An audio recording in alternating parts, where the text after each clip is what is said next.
Madam సింటేల్ గారు మీరు start చేయాల్సిందిగా కోరుతున్నాను. సెక్షువల్ హ్యారాస్మెంట్ ఒకవేళ వర్క్ ప్లేస్ అనే టాపిక్ మీద పిహెచ్డి కూడా ప్రాసెస్ చేస్తున్నాను ఉస్మానియా యూనివర్సిటీలో. డాక్టర్ జీబీ రెడ్డి గారి డైరెక్షన్లో ఇలా పిహెచ్డి ప్రాసెస్ చేస్తున్నాను.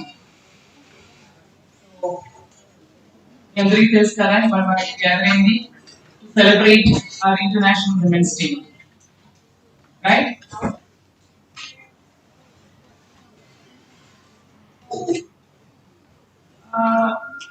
ఈ టాపిక్ గురించి మాట్లాడే ముందు let's have a small background.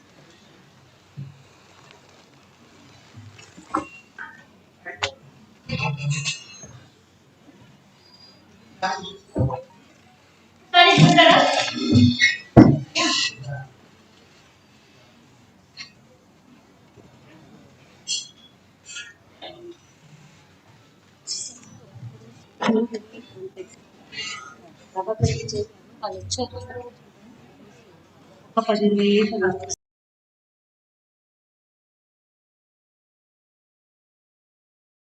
మీ ఉద్యోగాలు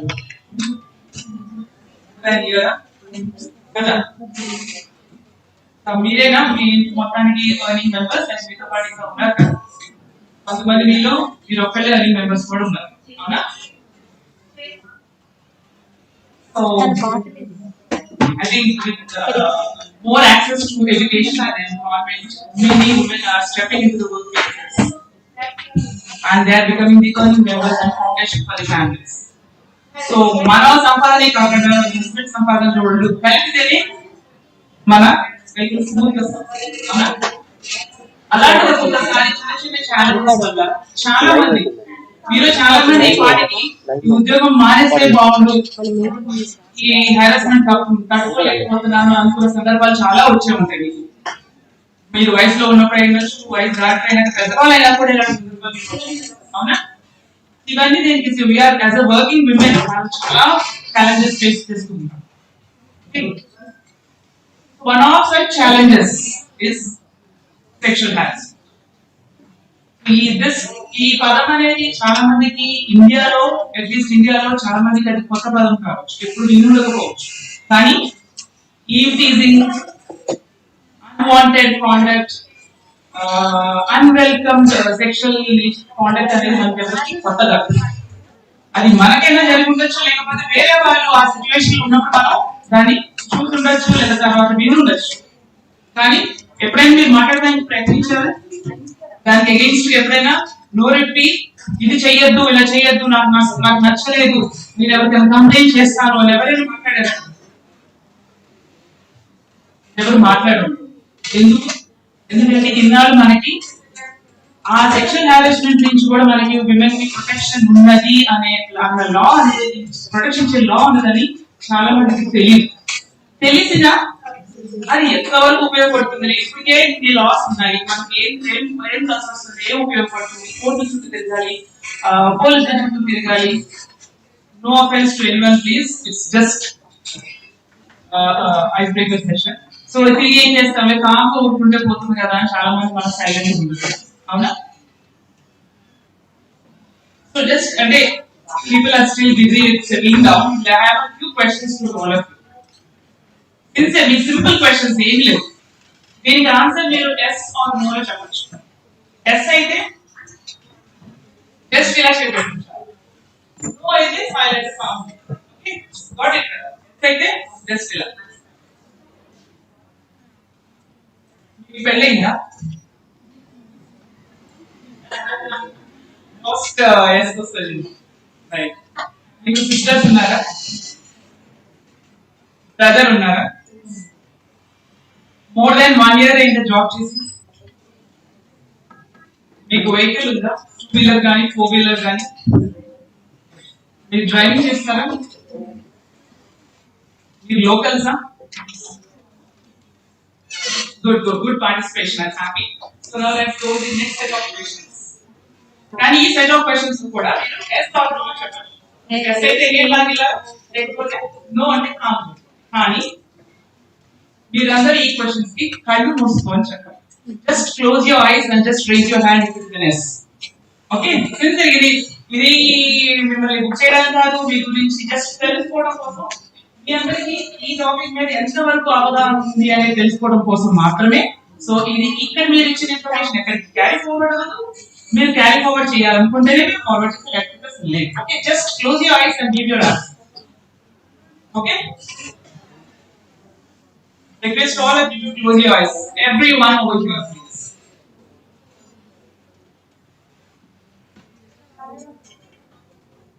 We నిద్రపోయేంత టైం ఏ ముందు questions, so just a few minutes, 2 to 3 questions అండి.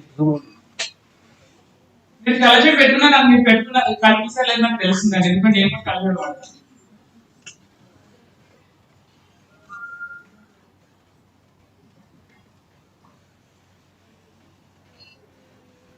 ఈ ఉద్యోగంలో ఎప్పుడైనా మీరు ఎవరితో అయినా అసభ్యంగా ప్రవర్తించారా? Please close your eyes, close your eyes. కళ్ళు మూసుకొని మీరు అడిగిన ఆ ప్రశ్నలకు సమాధానం చెప్పండి. మీ ఉద్యోగంలో ఇప్పుడు దాకా మీరు చేసిన సర్వీస్ పీరియడ్ లో మీరు ఎవరితోనైనా అసభ్యంగా ప్రవర్తించారా? Thank you for being so honest and sincere. Next question, please remain with closed eyes. మీతో ఎవరైనా అసభ్యంగా ప్రవర్తించారా ఇప్పటి వరకు? ఎస్ అయితే జస్ట్ చేతులు ఇందాక చెప్పినట్టు చేతులు ఎత్తండి. Thank you so much for being sincere again. Next question. Me colleagues, male colleagues ఎవరైనా ఫీమేల్ కలీగ్స్ తో ఇందాక చెప్పినట్టు అసభ్యంగా ప్రవర్తించడం అనేది మీరు చూసారా? వేరే వాళ్ళతో అసభ్యంగా ప్రవర్తించడం అనేది మీరు చూసారు. Very good, thank you. అలాంటి సందర్భాల్లో మీరు నోరు విప్పి అది జరుగుతున్నది తప్పు అనేది మాట్లాడారు ఎవరైనా? చెప్పారా? Very good, appreciate your spirit అండి. మీరు ఎప్పుడైనా ఇలాంటి సందర్భాలు మాట్లాడాలనుకోని వద్దు అది జరుగుతుంది తప్పు అని చెప్పాలనుకున్నప్పుడు మాట్లాడలేకుండా ఎవరైనా చేశారా? మీ నోరు నొక్కేసి మాట్లాడుతూ సైలెంట్ ముందు అని ఎవరైనా చెప్పారా ఇలాంటి సందర్భాలు? Okay, thank you. Open your eyes, those who have sincerely followed my advice. The first set of questions is అందరూ చాలా ఉత్సాహంగా చేతులు ఎక్కారు, తలకాయ ఊపారు లేదా కాము. కానీ సెకండ్ సెట్ ఆఫ్ క్వశ్చన్స్ కి కొన్ని రెస్పాన్సెస్ మాత్రమే వచ్చాయి. అది కారణాలు వేరు అయి ఉండొచ్చు. కొంతమంది ధైర్యంగా ప్రతి ప్రశ్నకి ఓపెన్ గా ఆన్సర్ చెప్పారు, రెస్పాన్స్ ఇచ్చారు. కానీ కొంతమందికి లోపల ఎత్తుదాం అనుకున్నా కూడా చేయకుండా సైలెంట్ గా ఉండిపోయిన వాళ్ళు చాలా మంది ఉన్నారు ఇక్కడ. అవునా? అది మీరు బయటికి ఎస్ అని అవ్వకపోయినా నో అని అవుతున్నా I can read your answers. Because most of us here ఏదో ఒక సందర్భంలో మన వర్క్ అట్మాస్ఫియర్ లో లేక వర్క్ రిలేషన్స్ లో లేకపోతే వర్క్ మీటింగ్స్ లో కానీ ఎక్కడో ఒక చాట సెక్షువల్ హారాస్మెంట్ కి గురవడము కానీ లేకపోతే అలాంటి సందర్భాన్ని చూడడం కానీ తప్పనిసరిగా ఎక్కడో ఒక చాట జరుగుతుంది.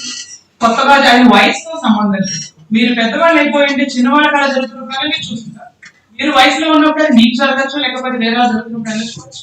ఇన్నాళ్ళవి సైలెంట్ చూస్తున్నారు, ఇంకా అవసరం లేదు మరి. ఎందుకంటే 1997 లో సుప్రీం కోర్టు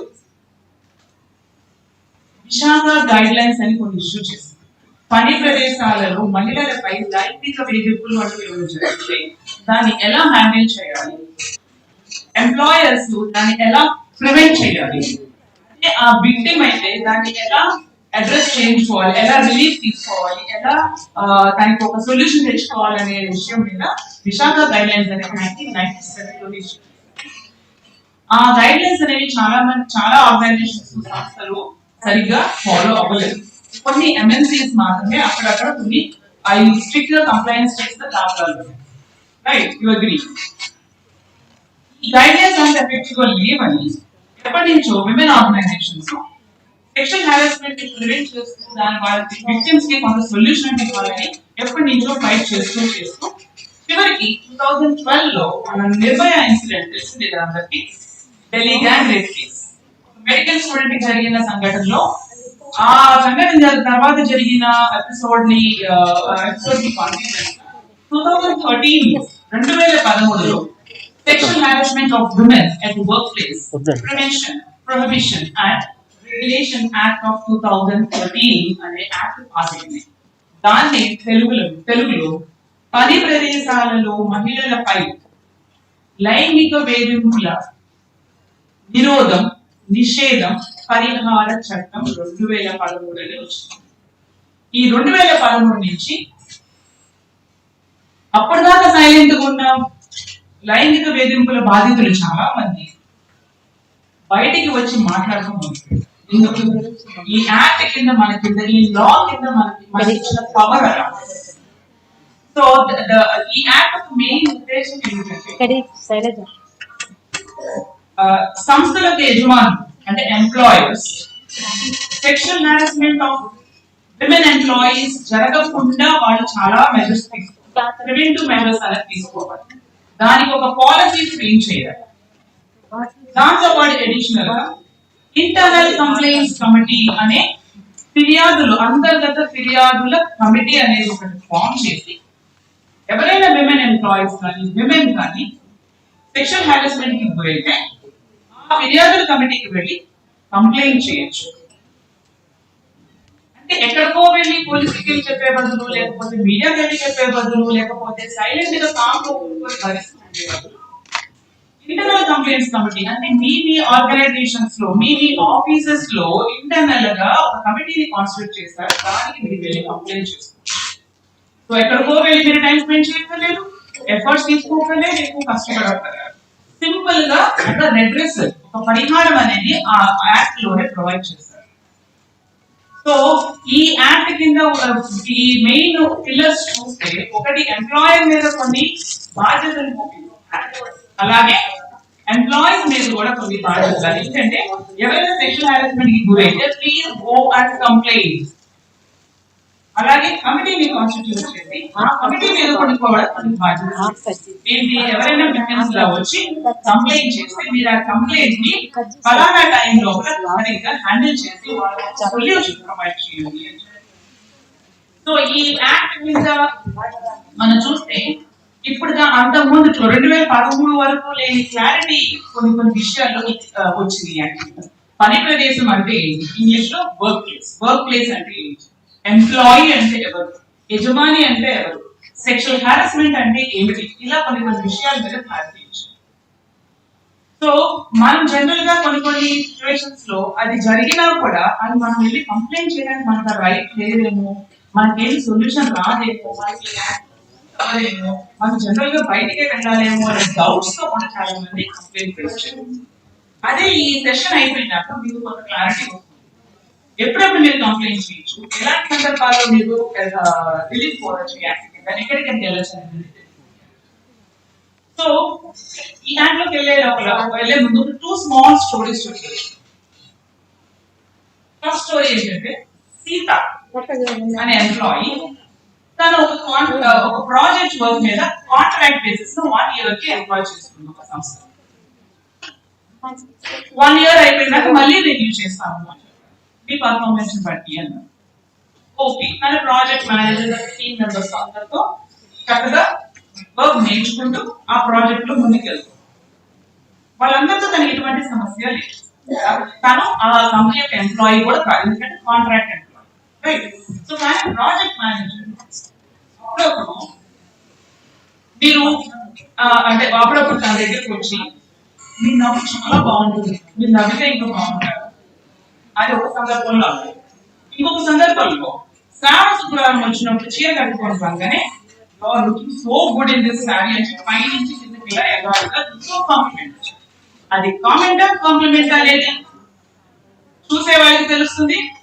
అందరూ సీతకి ఇంకా ఎక్కువ అర్థం చేస్తారు, అవునా.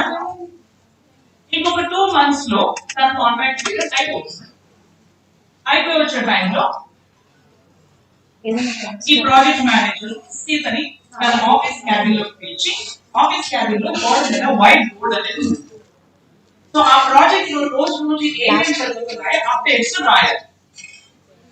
ఆ రోజు నుంచి ఒక 2 months లో రెన్యూవల్ అవుతుంది అనగా రెన్యూవల్ చేయాలి అనగా సీతని పిలిచి ఈ వైట్ బోర్డ్ మీద ఇటువంటి టార్గెట్స్ వేసి ఈవినింగ్ ఏమేమి టార్గెట్స్ రీచ్ అయ్యాము అనేది బోర్డు మీద రాయి. ఆ అమ్మాయి రాయడానికి ముందుకు వెళ్తే బోర్డు పైన ఇలా రాసేటప్పుడు ఆ పై పార్టీ నాకు రాయడానికి వదిలేసి కింద పార్ట్లో రాయి, లోపల హాఫ్ ఆఫ్ ది బోర్డ్ లో రాయి అని చెప్పారు. మీకు అందరికీ తెలిసింది కింద పార్ట్లో రాయాలంటే వంగి రాయాలి. అలా తను వంగి రాసేటప్పుడు వెరీ అన్కంఫర్టబుల్, దానికి నచ్చలేదన్న రాయడం పరిస్థితి కూడా తనకు నచ్చలేదు. కానీ ఏం చేస్తుంది, మనసులో రెన్యూవల్ ఉంది, తన ప్రాజెక్ట్ మేనేజర్ కొన్ని చెప్పాడు, కానీ ఏమైనా వర్క్ సంబంధం లేని మనిషి ఏమన్నాడా లేదు. టార్గెట్స్ అంటాడు, ప్రాజెక్ట్ అంటాడు, అప్డేట్స్ అంటాడు, ఇక్కడ లోన్ చెప్పడానికి లేదు పరిస్థితి. కానీ కింద రాయాల్సిన అవసరం లేదు, ఇన్నాళ్ళు ఎవరో రాసిన పని దాన్ని తీసుకొచ్చి కొత్తగా అంటగట్టాడు. తను రాస్తున్న సేపు తన చూపులు, తన జెస్చర్స్, ప్రాజెక్ట్ మీద అన్ని ఏమైనా గమనిస్తున్నాం, కానీ ఏమి చేయలేదు.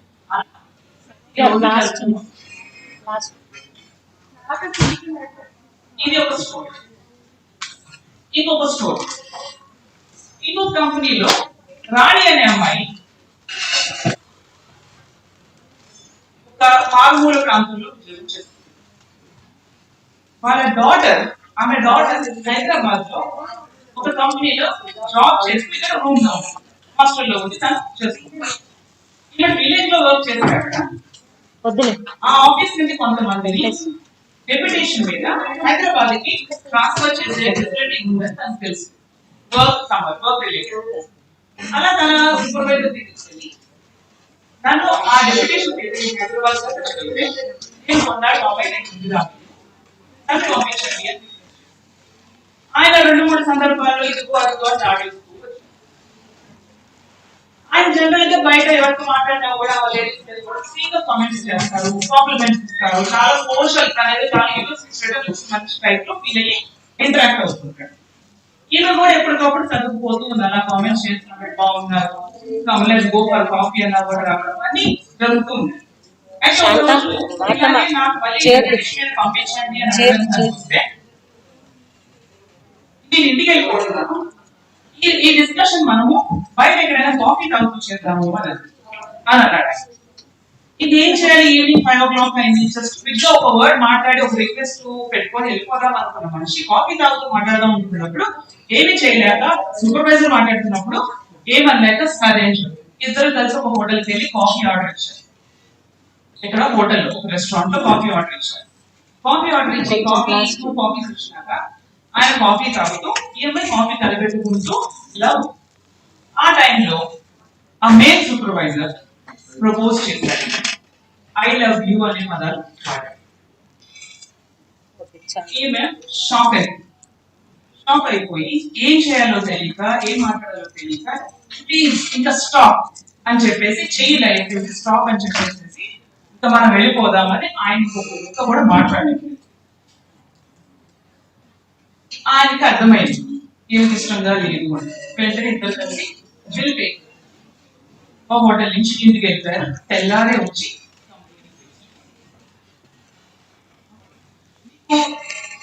ఇప్పుడు చెప్పిన ఈ 2 స్టోరీస్ లో ఫస్ట్ స్టోరీలో సీతలో ఆ అమ్మాయి ఈ సెక్షువల్ హారాస్మెంట్ యాక్ట్ కింద దానికి ఏమన్నా ప్రొటెక్షన్ ఉందా లేదా అనుకుంటున్నారు? లేదు, కంప్లైంట్ చేయలేదు. ఓకే, కంప్లైంట్ చేసింది అనుకుందాం. సరే, కంప్లైంట్ చేసింది. కంప్లైంట్ చేసినప్పుడు ఆ ఐసీసీ ఆ అమ్మాయికి ప్రొటెక్షన్ ఇవ్వచ్చా ఇవ్వకూడదు? ఇవ్వచ్చు. ఎందుకని? సెక్షువల్ హారాస్మెంట్ కానీ తన కాంట్రాక్ట్ వర్కర్ అయినంత మాట్లాడడానికి ఆ ప్రొటెక్షన్ అందకుండా. ఈ యాక్ట్ లో ఎంప్లాయీ అంటే, ఉద్యోగి అంటే కాంట్రాక్ట్ లేబర్ కూడా ఇంక్లూడ్ అవుతారు. యూనివర్సిటీ, హాస్పిటల్స్, స్పోర్ట్స్ కాంప్లెక్స్, ఎక్కడ పర్మనెంట్ గా అయినా, కాంట్రాక్ట్ బేసిస్ అయినా, టెంపరీగా ఇంటర్న్షిప్ ఏ విధంగా వచ్చి వర్క్ చేస్తున్నా సరే that person is called an employee. Being an employee, she can use the functions of the act. ఈ యాక్ట్ సద్వినియోగం చేసుకోవచ్చు. రైట్. సో కాంట్రాక్ట్ వర్కర్ అవడం వల్ల వారికి ఎటువంటి ప్రొటెక్షన్ లేదు అన్న మిస్కన్సెప్షన్ లో ఉంటారు. ఎవరైనా సరే ఏ ఉమెన్ ఏ బాధితురాలైనా సరే లైంగిక వేధింపులకు గురైన బాధితురాలు ఎవరైనా ఈ యాక్ట్ ని యూటిలైజ్ చేసుకోవచ్చు, యూజ్ చేసుకోవచ్చు. అలాగే సెకండ్ చెప్పిన స్టోరీలో కానీ తనకి జరిగిన సిచ్యువేషన్ తన కంప్లైంట్ రేస్ చేసి తనకి ప్రొటెక్షన్ ఉందా ఈ act? Sexual harassment of women at work place అనేది యాక్ట్ పేరు. దానికి ఉందా ప్రొటెక్షన్? ఇక్కడ ఎవిడెన్స్ అవన్నీ ఉన్నాయి అనుకో, తర్వాత తన విషయం తెలుస్తుంది అనుకోండి. అసలు మనకి ఈ యాక్ట్ కింద తన ప్రొటెక్షన్ ఉందా లేదా అనే విషయం మీకు తెలుస్తుందా? ఎక్కడ హోటల్లో జరిగింది, ఆఫీస్ బిల్డింగ్ లో జరగదు. సో దానికి ప్రొటెక్షన్ లేదా ఉందా? ఎక్కడైనా ఉంటుంది. ఎందుకని వర్క్ ప్లేస్ అనేది ఈ యాక్ట్ లో అంత బ్రాడ్ గా డిఫైన్. మీ మైండ్స్ ఎంత బ్రాడ్ గా లేదు, అక్కడ జరిగినా కూడా మీరు చెయ్యాలని మీరు ఎలా కోరారు. యాక్ట్ కూడా వర్క్ ప్లేస్ అంటే పని ప్రదేశం అంటే మన 4 గోడల ఆఫీస్ 4 గోడల మధ్యలో మాత్రమే కాదు. మీరు ఎక్కడికి వెళ్ళినా, ఏ ప్రాజెక్ట్ పని మీద, ఏ ప్లేస్ కి వెళ్ళినా, ఎవరిని కలవడానికి వెళ్ళినా, అవన్నీ your interaction is connected with your environment. మీ పనిలో భాగంగా మీరు ఎక్కడికి వెళ్ళినా, కలిసినా, ఎక్కడికి వెళ్ళినా కూడా అదంతా వర్క్ ప్లేస్ కిందే వస్తుంది. 4 గోడల మధ్య మన ఆఫీస్ బిల్డింగ్ 4 గోడల మధ్య వర్క్ ప్లేస్ అంటాము. ఒక్కొక్కసారి బయట మీరు ఎక్కడికైనా మీటింగ్స్ కి, హోటల్స్ కి ఇలా వెళ్ళి అక్కడ సెమినార్స్ అలా జరిగితే అది ఎక్స్టెండెడ్ వర్క్ ప్లేస్ కింద. అలాంటి ప్లేస్ లో కూడా ఏదైనా జరిగినా కూడా ఈ యాక్ట్ యొక్క ప్రొటెక్షన్ ఉంది. రైట్. సో ఇది కాకుండా మెయిన్ మనం తెలుసుకోవాల్సింది సెక్షువల్ హారాస్మెంట్ అంటే ఏంటి. జనరల్ గా దాని గురించి విమెన్ కి చెప్పాల్సిన అవసరం లేదు. ఫస్ట్ చాలా మంది అది తనకి జరిగింది సెక్షువల్ హారాస్మెంట్ కాదేమో అని తెలుసుకునే ప్రయత్నం చేయరు. ఈ యాక్ట్ ని యూజ్ చేసుకునే ప్రయత్నం కూడా చేయరు. వరకట్న సమస్య అయిన అందరికి తెలిసింది, కోర్టుకు వెళ్ళిపోవడాలు అయిన అందరికి వచ్చేసింది. కానీ ఈ యాక్ట్ ని యూజ్ చేసుకోవడం ఇంకా కొంతమంది చాలా మంది నేర్చుకోవట్లేదు, ఎందుకంటే యాక్ట్ ఆ పేరు వినగానే ఈ యాక్ట్ యూజ్ చేస్తున్నారంటే ఎవరైనా అనుకుంటారేమో, జరిగిందంటే ఎవరైనా అవుతారేమో, లేకపోతే తప్పు నాదే అని నా మీద నింద మోపుతారేమో, నా వల్లే జరిగింది అనుకుంటారేమో అని చాలా థాట్స్, డౌట్స్ తో ఎవరు. So what is sexual harassment? లైంగిక వేధింపులు అంటే సో సెక్షువల్ హారాస్మెంట్ అంటే any unwelcome conduct or any unwanted activity that has sexual nature to it. So లైంగిక ధోరణి కలిగిన ఎటువంటి పదజాలమైనా, యాక్షన్స్ అయినా, జెస్చర్స్ అయినా, ఇంకేమంటారు, వర్బల్ అయినా, నాన్ వర్బల్ అయినా, దృశ్యపరంగా ఏ విధంగా చేసినా దాంట్లో లైంగిక ధోరణి అనేది ఉంటే కనుక దాన్ని సెక్షువల్ హారాస్మెంట్ అంటారు. సో అది మెయిన్ అది సెక్షువల్ హారాస్మెంట్ అవ్వాలి అంటే ఫస్ట్ థింగ్ దాంట్లో లైంగిక ధోరణి ఉండాలి. నెక్స్ట్ థింగ్ అది మీకు మీ అయిష్టం అంటే మీ ఇష్టపూర్వకంగా జరగకూడదు. మీ ఇష్టానికి వ్యతిరేకంగా జరిగి ఉంటే, మీకు మీరు కావాలని కోరుకోకుండా ఉన్నట్టయితే అప్పుడు ఆ యాక్ట్ ని, ఆ కాండక్ట్ ని sexual harassment. So sexual harassment అంటే ఆ యాక్ట్ అనేది రకరకాలుగా జరగచ్చు. వర్బల్ గా జరగచ్చు, నాన్ వర్బల్ అంటే మాట పరంగా పదాలతో జరగచ్చు, లేకపోతే దృశ్య రూపంగా జరగచ్చు. మీకు ఇష్టం లేని వస్తువులు చూపించడం, ఫోటోస్ చూపించడం, వీడియోస్ చూపించడం, లేకపోతే బాడీలో పార్ట్స్ చూపించడం, అది చేసి అలా చేసినా కూడా అది sexual harassment. Directly or indirectly made to use. So వచ్చి డైరెక్ట్ గా విమెన్ మీద చేస్తే డైరెక్ట్ గా is trying to make physical contact, direct గా ఫిజికల్ టచ్ చేయడానికి ట్రై చేస్తుంది. కానీ ఒక్కొక్కసారి పక్కన పెన్ తీసుకునే నెపంతో, లేకపోతే మౌస్ పట్టుకునే నెపంతో, లేకపోతే చైర్ పక్కకు వచ్చి బ్రష్ చేసుకోవడము, బాడీ టచ్ చేయడం, చేయి టచ్ చేయడం, భుజం టచ్ చేయడం చేస్తారు. అంటే ఇండైరెక్ట్ గా ఏదో పని చేస్తూ వాళ్ళకి కావాల్సిన. సో సెక్షువల్ హారాస్మెంట్ డైరెక్ట్ గా మీకు కంటికి క్లియర్ గా చిన్న పిల్లలు కూడా అర్థమయ్యే విధంగా అంత క్లియర్ డైరెక్ట్ గా ఉండాల్సింది. Women we know, we can sense, right? మనకు సెన్స్ తెలుసు ఏది గుడ్ టచ్, ఏది బ్యాడ్ టచ్. మన పిల్లలకి చెప్తాం, ఆడపిల్లలు గుడ్ టచ్, బ్యాడ్ టచ్. అలాంటి గుడ్ టచ్, బ్యాడ్ టచ్ మనకు కూడా తెలుసు. Even a man knows what is a good touch and bad touch for a woman, because every man in this world has a woman in his life. అవునా? అది చెల్లి రూపంలో కానీ, తల్లి రూపంలో కానీ, భార్య రూపంలో కానీ, ఇంకేదో రూపంలో రిలేషన్ లో ఆ గుడ్ టచ్ బ్యాడ్ టచ్ అనేది పిల్లలు నేర్పించిన వరకు నేర్పించి పక్కన పెట్టేసి వచ్చి కావాల్సిన కార్యక్రమాలు ఆ గుడ్ టచ్ బ్యాడ్ టచ్ అనేది మీకు తెలుసు కాబట్టి ఏ టచ్ బ్యాడ్ టచ్ అనేది చెప్పగలరు. సో అది సాధారణ. సో పెన్ తీసుకునే నేపథ్యంలో నేను వచ్చి పక్కన పక్కన మనిషి టచ్ చేశాను అంటే నేను చెప్పడానికి అది పెన్ తీసుకుంటున్నా చెప్తాను, కానీ అది నేను కావాలని చేస్తానా లేదో పొరపాటు జరిగింది అనేది పక్కన ఈజీగా చెప్తాను. సో ఈ యాక్ట్ లో ఏం చెప్తారంటే ఎటువంటి యాక్ట్ ని సెక్షువల్ హారాస్మెంట్ అంటారు, ఏది కాదు అని చెప్పాలంటే ఫస్ట్ సొల్యూషన్ ఇక్కడ నుంచి ఫస్ట్ గైడెన్స్ ఎక్కడి నుంచి వస్తుందంటే ఆ బాధితురాలి గురించి ఆ మహిళ మాత్రమే చెప్పగలరు. దానికి నచ్చిందా నచ్చలేదా, ఫస్ట్ టైం జరిగిందా, ఆల్రెడీ జరిగిందా, అతను చేసిన దాంట్లో సెన్స్ ఎలా ఉంది, తను ఎలా ఫీల్ అయింది, తను నచ్చిందా నచ్చలేదా, ఇది వరకు చేస్తే తను వద్దు అని చెప్పిందా లేకపోతే కోపంగా చూసిందా, అవన్నీ ఆ ఒక్క ఫిజికల్ టచ్ వెనకాల చాలా స్టోరీ కనిపిస్తుంది. సో ఫస్ట్ కమిటీ మనం ఎప్పుడైనా సెక్షువల్ హారాస్మెంట్ జరిగింది అంటే ఆ మహిళను కనుక్కుంటారు, అది సెక్షువల్ హారాస్మెంట్ అనేది మీరు చెప్పండి. If she says yes, it is sexual harassment, నాకు నచ్చలేదు, వద్దన్నా కూడా చేశారు అని చెప్పి law will stand. మీరు చెప్పింది ఇది ఆధారంగా తీసుకొని సో కమిటీ మెంబర్స్ లో కొంతమంది పేరు కానీ వచ్చి పెళ్లి తీసుకున్నంత మాత్రం అది అయిపోతుందా, పొరపాటు జరిగిందని చెప్తున్నారు కదా, దాన్ని ఎందుకు కంప్లైంట్ చేస్తున్నాం అనొచ్చు. తెలుసు అది అవునా కదా. Sexual harassment is any conduct that is unwelcome or unwanted to a woman and that has sexual content. It may be verbal or non-verbal. It may be direct or indirect. It may be by gestures or it may be by actions. Any conduct that has sexual nature to it is sexual harassment. So, this sexual harassment అనేది ఇంత మంది చెప్తున్నప్పుడు what is not sexual harassment కూడా తెలుసుకోవాలి. So sexual harassment అనేది ఏంటి, మీరు office కి లేట్ గా వస్తున్నారు, త్వరగా వచ్చేసి ఏంటి అని ఒక బాస్ మేల్ బాస్ ఇవాళ ప్రాజెక్ట్ వర్క్ ఇవాళ రైటింగ్ డెడ్ లైన్ అయిపోవాలి, ఒక గంట లేట్ గా ఉంది ఆఫీస్ లో స్టే బ్యాక్ చేసి ఆ వర్క్ కంప్లీట్ చేసేదండి అన్నది అదే సెక్షువల్ హారాస్మెంట్.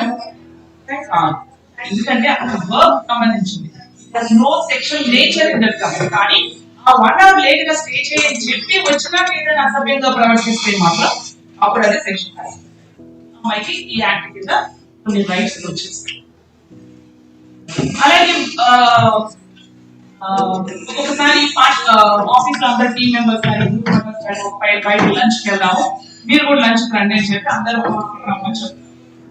లంచ్ కి బయటకి వెళ్దాం రమ్మని చెప్తారు లేదు, అక్కడ ఇంటెన్షన్ ఎక్కడ కనపడలేదు, ఆ విధంగా ఎవరు కూడా ఎక్కడ కనపడలేదు, అందరూ గ్రూప్ లో అందరినీ పిలిచాము, అలాగే మీకు ముందే ఒక 4 లేడీస్ కూడా రండి అని చెప్తారు. అప్పుడు లేదు, అదే అక్కడికి వెళ్ళేదంతా డ్రింక్స్ పార్టీకి ఓన్లీ మేల్ మెంబర్స్ వెళ్తూ ఎవరైనా ఒక ఫీమేల్ మెంబర్ ని రాదు నీకు కూడా బాగుంటుంది అని ప్రత్యేకంగా పిలుస్తున్నట్టు అనిపిస్తే అప్పుడు అది సెక్షువల్ హారాస్మెంట్ అయ్యే ఫ్యాక్ట్స్ ఆ సిచ్యువేషన్ లో జరిగిన సందర్భాలు బట్టి అది సెక్షువల్ హారాస్మెంట్ కావాలి.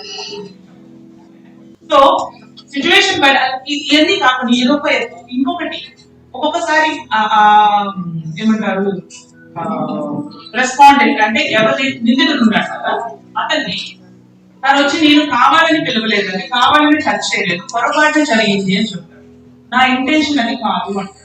So intention of the respondent is not relevant here. నువ్వు ఏ ఉద్దేశంతో అతన్ని ఆమెను టచ్ చేసావు అనేది ఇంపార్టెంట్ కాదు. ఆ అమ్మాయి నువ్వు చేసిన టచ్ వల్ల అన్కంఫర్టబుల్ గా ఫీల్ అయ్యిందా లేదా అనేది important. If she feels that she was harassed, you are liable to be punished if everything goes. And intention of the harasser is not the criteria here. ఈ ఒక పాయింట్ అనేది actual గా women note చేసుకుంటే చాలా cases బయటకు వస్తాయి. Silent గా ఉన్న వాళ్ళందరూ మాట్లాడుకుంటారు. ఎందుకంటే ఫస్ట్ కేసు కంప్లైంట్ పడగానే ఆ అబ్బాయి ఫస్ట్ వచ్చి నా ఉద్దేశం అది కాదని క్లియర్ గా కావాలి, నీళ్లు ఉన్నాయి చాలా పడకపోతే ఆ అమ్మాయి పడాలి, మీద పడ్డామంటే చుక్కదానికే నువ్వు వెళ్ళిపోయి అంత దూరంలో నా మీద పడేంత అవసరం ఉందా అని అడగచ్చు. సో అక్కడ మీ ఇంటెన్షన్ అనేది ఇంపార్టెంట్ కాదు, ఆ హరాసర్ ఇంటెన్షన్ అనేది ఎప్పుడు పట్టించు. అది ఎప్పుడు రెలవెంట్ అవుతుంది, ఇవ్వాలి ఎంత అయిపోయినాక పనిష్మెంట్ ఇచ్చేటప్పుడు నిజంగానే పొరపాటుగా అంత ఇంటెన్షన్ అతనికి లేదు, కానీ కొంచెం కంట్రోల్ చేసుకుంటే అక్కడ పడాల్సిన అవసరం లేదు అని అర్థమైంది. అప్పుడు అతని టీచర్ పనిష్మెంట్ తగ్గిస్తారు తప్పించి అతన్ని గిల్టీ చేయడానికి అవకాశం చాలా. సో సెక్షువల్ హారాస్మెంట్ అనేది ఏంటి అనేది కూడా ఇలా తెలుసుకుంటే హ్యాస్ మీరు వాడుకోవచ్చు తెలుసుకోవచ్చు. అలాగని అయ్యో నాకు జరిగిన ఈ ఒక సందర్భం సెక్షువల్ హారాస్మెంట్ వస్తుందో లేదో నాకు తెలియట్లేదు అని కంగారు పడతాను. మీకు జరిగిన ఇన్సిడెంట్ ని హ్యాపీగా వెళ్ళి రిపోర్ట్ చేయండి, కంప్లైంట్ చేయండి. ఆ ఇంటర్నల్ కంప్లైంట్స్ కాబట్టి మీరు చేసిన రిపోర్ట్ మీరు చేసిన కంప్లైంట్ లో సెక్షువల్ హారాస్మెంట్ ఎలిమెంట్ అనేది ఉందా లేదా అని చూసుకొని దాని తగ్గట్టే ఎంక్వైరీ చేస్తారు. సో అది కన్ఫ్యూజన్ లో మీరు పెట్టి కంప్లైంట్ చేసినంత మాత్రాన మీ మీద ఎటువంటి పనిష్మెంట్ పడదు. మీరు జెన్యూన్ గా ఫీల్ అయ్యి అది నాకు నచ్చలేదు అని చెప్పి కంప్లైంట్ చేస్తే మీ మీద ఎటువంటి మహిళ పైన ఎటువంటి పనిష్మెంట్ అనేది ఇంపోజ్ చేయాలి. ఇంకొకటి ఈ యాక్ట్ కింద మనం క్లెయిమ్ చేయాలి రైట్ అంటే ఆ ఇన్సిడెంట్ వర్క్ ప్లేస్ లో జరిగింది. ఇంకా చెప్పినట్టు పని ప్రదేశంలో కానీ పని ప్రదేశ సంబంధిత కార్యకలాపాల్లో మాత్రమే ఆ ఇన్సిడెంట్ అనేది జరుగుతుంది. మీరు ఎక్కడో వెళ్ళి రోడ్ మీద ఎక్కడో జరుగుతున్నప్పుడు ఏదో జరిగింది అక్కడ జరిగింది, వీకెండ్ పార్టీస్కి వెళ్ళి పిక్నిక్ వెళ్ళాము, ఎక్స్కర్షన్ వెళ్ళాము, నాగార్జున సాగర్కి వెళ్ళాము, అక్కడికి వెళ్ళి ఫ్రెండ్స్ అందరూ కొంతమంది ఫ్రెండ్స్ కొంతమంది కలీగ్స్ అందరూ కలిసి వెళ్ళాము, అక్కడ ఏదో జరిగిందని చెప్పి కంప్లైంట్ చేస్తుంది. ఎందుకంటే నాగార్జున సాగర్ డ్యామ్ కి ఎక్స్కర్షన్ వెళ్ళాలని చెప్పి మీ ఆఫీస్ మీకు ఆబ్లిగేట్ చేయలేదు, ఇప్పుడు మీకు కంపల్సరీ చెప్పలేదు. మీరందరూ మీరు వాలంటరీగా వెళ్ళారు, అక్కడికి వెళ్ళి ఏదైనా జరిగితే కనుక అది ఈ యాక్ట్ కింద రాదు. కానీ అక్కడ కూడా మీకు ఏమైనా డౌట్ ఉంటే కనుక మీరు కంప్లైంట్ రేజ్ చేయొచ్చు. కంప్లైంట్ రేజ్ చేసినాక ఆ కమిటీ వాళ్ళు దాన్ని అది మన వర్క్ ప్లేస్ తో సంబంధం ఉందా ఎంక్వైరీ చేసి దాని తగ్గట్టుగా సో మీరు కన్ఫ్యూజన్ స్టేట్ లో ఉన్నా కూడా మీరు కంప్లైంట్ రేజ్ చేయొచ్చు. అలాగని సైలెంట్ గా ఉండాల్సిన అవసరం. అలాగే కన్సెన్షువల్ రిలేషన్షిప్స్ అని కొన్ని మీరు ఎప్పుడైనా వినే ఉంటారు. పరస్పరం ఇష్టంతో సంబంధాలు పెట్టుకుంటారు ఆఫీసులో ఎక్కడో. సో అలాంటి కన్సెన్షువల్ రిలేషన్షిప్స్ ఏమన్నా ఉంటే కనుక అది సెక్షువల్ హారాస్మెంట్ అవ్వదు. ఎందుకంటే ఇద్దరు ఇష్టపూర్వకంగా చేశారు. ఆ మ్యాన్ అండ్ ఉమెన్ ఇద్దరు ఇష్టపూర్వకంగా చేసుకున్న ఏ కాంటాక్ట్ లో అయినా ఎటువంటి ఇన్సిడెంట్ లో ఈ యాక్ట్ కి స్కోప్ లేదు. ఈ యాక్ట్ కి ప్రొటెక్షన్ రాదు. ఎందుకంటే ఈ యాక్ట్ లో ఏ కాంటాక్ట్ సెక్షువల్ హారాస్మెంట్ అంటున్నాము అది మీ ఇష్టానికి వ్యతిరేకంగా జరిగితే మాత్రమే. కానీ కన్సెన్షువల్ రిలేషన్షిప్స్ లో మ్యూచువల్ రిలేషన్షిప్స్ లో మీ ఇష్టంతో ఇష్టపూర్వకంగా వెళ్ళారు కాబట్టి అది ఈ యాక్ట్ కింద ప్రొటెక్షన్ ఇవ్వదు. అలాగే ఈ ఒకసారి ఒక మహిళ ఇలాంటి సంఘటనకి గురైంది, కానీ ఈ యాక్ట్ ని యూజ్ చేసుకోవాలి అంటే ఏం చేయాలి, కంప్లైంట్ ప్రొసీజర్ ఏంటి అనేది కూడా మీకు తెలుసు. ఒక సంఘటన మీరు అనుకుంటున్న సంఘటన సెక్షువల్ హారాస్మెంట్ సంఘటన జరిగిన 3 months లోగా మీరు కంప్లైంట్ రేజ్ చేయగలరు. ఫర్ ఎనీ రీజన్ ఏదైనా కారణాల వల్ల 3 months లోపల మీరు ఆ కంప్లైంట్ రేజ్ చేయలేకపోయారు అనుకోండి, కమిటీకి మీరు ఎక్స్ప్లెయిన్ చేస్తే కమిటీ కన్విన్స్ అయితే ఇంకొక 3 months వరకు మీ టైం లిమిట్ ఎక్స్టెండ్ చేసి అంటే 6 months లోపల వరకు మీరు ఈ యాక్ట్ యొక్క ప్రొటెక్షన్ సిస్టమ్ ని యూటిలైజ్ చేసుకునే అవకాశం మీకు ఇస్తారు. సో ఎప్పుడైనా ఒక సంఘటన జరిగినప్పుడు 3 months లోపల కంప్లైంట్ రేజ్ చేయడానికి ప్రయత్నించండి, లేదా ఇంకొక 3 నెలలు అంటే మొత్తం 6 నెలల వరకు మీకు అవకాశం. ఒకవేళ ఈ 6 నెలలు కూడా దాటిపోయినాక మీరు కంప్లైంట్ రేజ్ చేస్తే మీ దురదృష్టం అది ఆ కంప్లైంట్ ని ఆ ఇంటర్నల్ కంప్లైంట్స్ కమిటీ హ్యాండిల్ చేయలేదు. ఎందుకంటే యాక్ట్ రెస్ట్రిక్షన్ ఉంది, 3 months కానీ 6 months లోపల మాత్రమే కంప్లైంట్ వస్తే మీరు అడ్రస్ చేయాలి. ఓకే, సో కంప్లైంట్ జరిగిన వెంటనే అలా కామ్గా కూర్చొని మీరు బాధపడిపోయి డిప్రెషన్ లోనే అవసరం లేదు. సింపుల్ గా స్ట్రైట్ గా వెళ్ళి కంప్లైంట్ చేయడానికి ప్రయత్నించండి. ఈ కంప్లైంట్ చేయడం ఎలాగో అంటే రిటన్ కంప్లైంట్ ఇవ్వాలి. సో 2013 బిఫోర్ వరకు కంప్లైంట్ రేజ్ చేయాలంటే ఫార్మల్ గా వెళ్ళిపోయి మీ బాస్ తో సూపర్వైజర్ తో లేకపోతే మేనేజర్ తో మీరు ఇలా జరిగింది నాకు అని నోట్ తో చెప్పినా వాడు దాన్ని హ్యాండిల్ చేయగలిగారు. కానీ ఇప్పుడు అలా కాదు. ఈ యాక్ట్ కింద అంటే అది రిటన్ కంప్లైంట్ అయితేనే ఆ యాక్ట్ కింద వాళ్ళు ప్రాసెస్ స్టార్ట్ చేయాలి. సో మీకు జరిగిన సందర్భంలో ఇన్సిడెంట్ మొత్తాన్ని ఒక పేపర్ మీద రాసి ఎప్పుడు జరిగింది, డేట్, టైము, ఆ రెస్పాండెంట్ అంటే నిందితుడు ఎవరు ఆ సరాసరి డీటెయిల్స్ అతను ఎక్కడ పనిచేస్తాడు, ఈ సంఘటన అనేది ఎక్కడ జరిగింది, ఎవరైనా విట్నెసెస్ అంటే ఎవరైనా రుజువు చెప్పడానికి సాక్షి చెప్పడానికి ఎవరైనా సాక్షులు ఉన్నారా, ఆ డీటెయిల్స్ అన్ని కూడా నేను ఆ పేపర్ లో రాసి ఆ రిటర్న్ కంప్లైంట్ మీద సిగ్నేచర్ ఈ డీటెయిల్స్ డేట్ వేసి కమిటీకి సబ్మిట్ చేయాలి. కంప్లైంట్ సబ్మిట్ చేసిన 7 days లోపల 7 working days లోపల ఆ కమిటీ ఆ కంప్లైంట్స్ ని నిందితుడికి హెరాసర్ రెస్పాండెంట్ అంటారు యాక్ట్ ఓకే అతనికి ఫార్వర్డ్ చేయాలి. అలా తన చేతిలోకి వచ్చినాక 10 వర్కింగ్ డేస్ లోపల 10 వర్కింగ్ డేస్ లోపల ఆ హెరాసర్ కూడా ఆ కంప్లైంట్ కి రెస్పాన్స్ అనేది ఇవ్వాలి. రెస్పాన్స్ ఇచ్చినప్పుడు ఆ రెస్పాన్స్ లో ఉన్న ఆధారాలు రెస్పాన్స్ బట్టి అతను ఒప్పుకున్నాక ఒప్పుకోవట్లేదా లేదా కొన్ని నిందలు ఒప్పుకొని కొన్ని నిందల్ని కొన్ని ఆరోపణల్ని ఒప్పుకోవట్లేదు ఎలా కావాలి కదా దాని రెస్పాన్స్ స్టార్ట్ చేసి కమిటీకి అందజేస్తాం. అతను ఇచ్చిన ఒప్పుకోలేదా వాళ్ళ విషయాన్ని బట్టి ఆ కమిటీ ఎంక్వైరీ స్టార్ట్ చేస్తుంది. Okay so complaint enquiry start అవ్వాలంటే ఫస్ట్ రిటర్న్ కంప్లైంట్ ఇవ్వాలి. ఆ రిటర్న్ కంప్లైంట్ కూడా 6 కాపీస్ సబ్మిట్ చేయాలి. 6 కాపీస్ మీకు ఏదైనా కారణం వల్ల మీరు 6 కాపీస్ సబ్మిట్ చేయలేకపోయినా మీరు భయపడాలి. ఒక పేపర్ మీద రాసి తీసుకెళ్ళండి. అయిపోయిన కంప్లైంట్స్ కాబట్టి మీకు కావాల్సిన సపోర్ట్ ఇచ్చి రిమైనింగ్ 5 కాపీస్ వాళ్ళు జెరాక్స్ తీసుకోలేదు మళ్ళీ రాయించి మీకు తీసుకుంటారు. సో బేసిక్ గా 6 కాపీస్ మీరు ఎక్కడి నుంచి రాయాలన్నా ఓపిక లేదు టైం లేదని మీకు సందర్భపడదు. ఒక కాపీ తీసుకెళ్ళినా కూడా తర్వాత మొత్తానికి 6 కాపీస్ మీద మీరు సైన్ పెట్టించుకొని ఒకటి ఆ రెస్పాండెంట్ కి ఫార్వర్డ్ చేస్తారు, ఒకటి మెంబర్స్ అందరూ వాడుతుంటారు, ఒకటి ఫైల్ లో పెట్టుకుంటారు, ఒకటి మీకు తిరిగి ఇస్తారు. We received complaints from you అని చెప్పి acknowledgement లో తిరిగి ఒక కాపీ ఇస్తారు.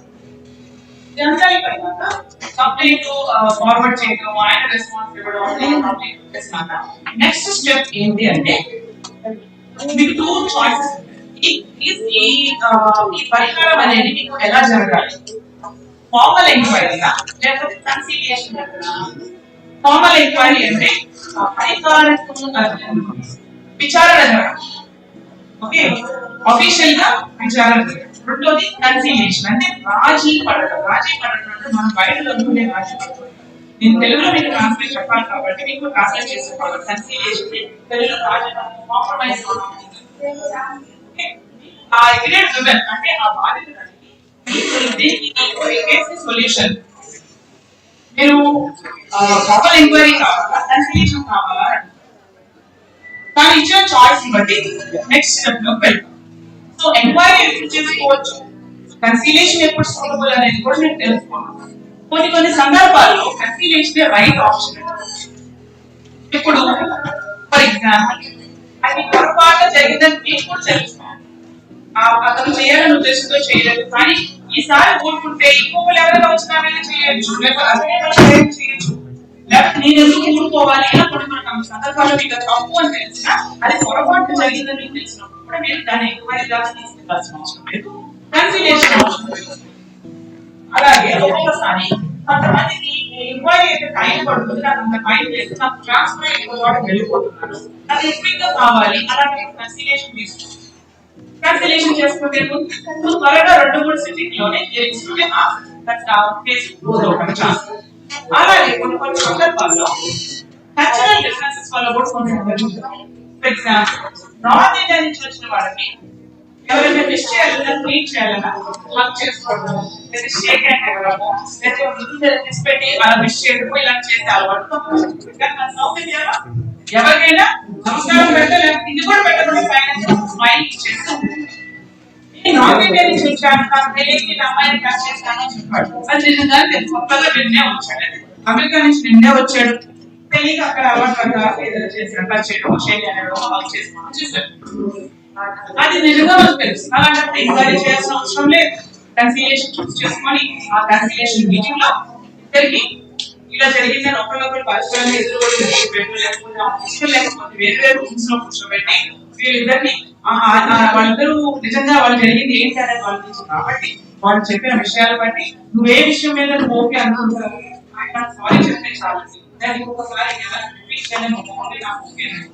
కొన్ని టర్మ్స్ అండ్ కండిషన్స్ అప్పుడు అదే కమ్యూనికేషన్ తీసుకెళ్ళి ఆయన దగ్గర చేసి ఆమె ఈ కండిషన్ సంబంధించిన వరకు ఆయన కూడా ఓకే అంటే సారీ అని అందరికి కూడా సారీ చెప్తాను. అప్పటితో ఆ కండిషన్స్ పేపర్ మీద రాయించి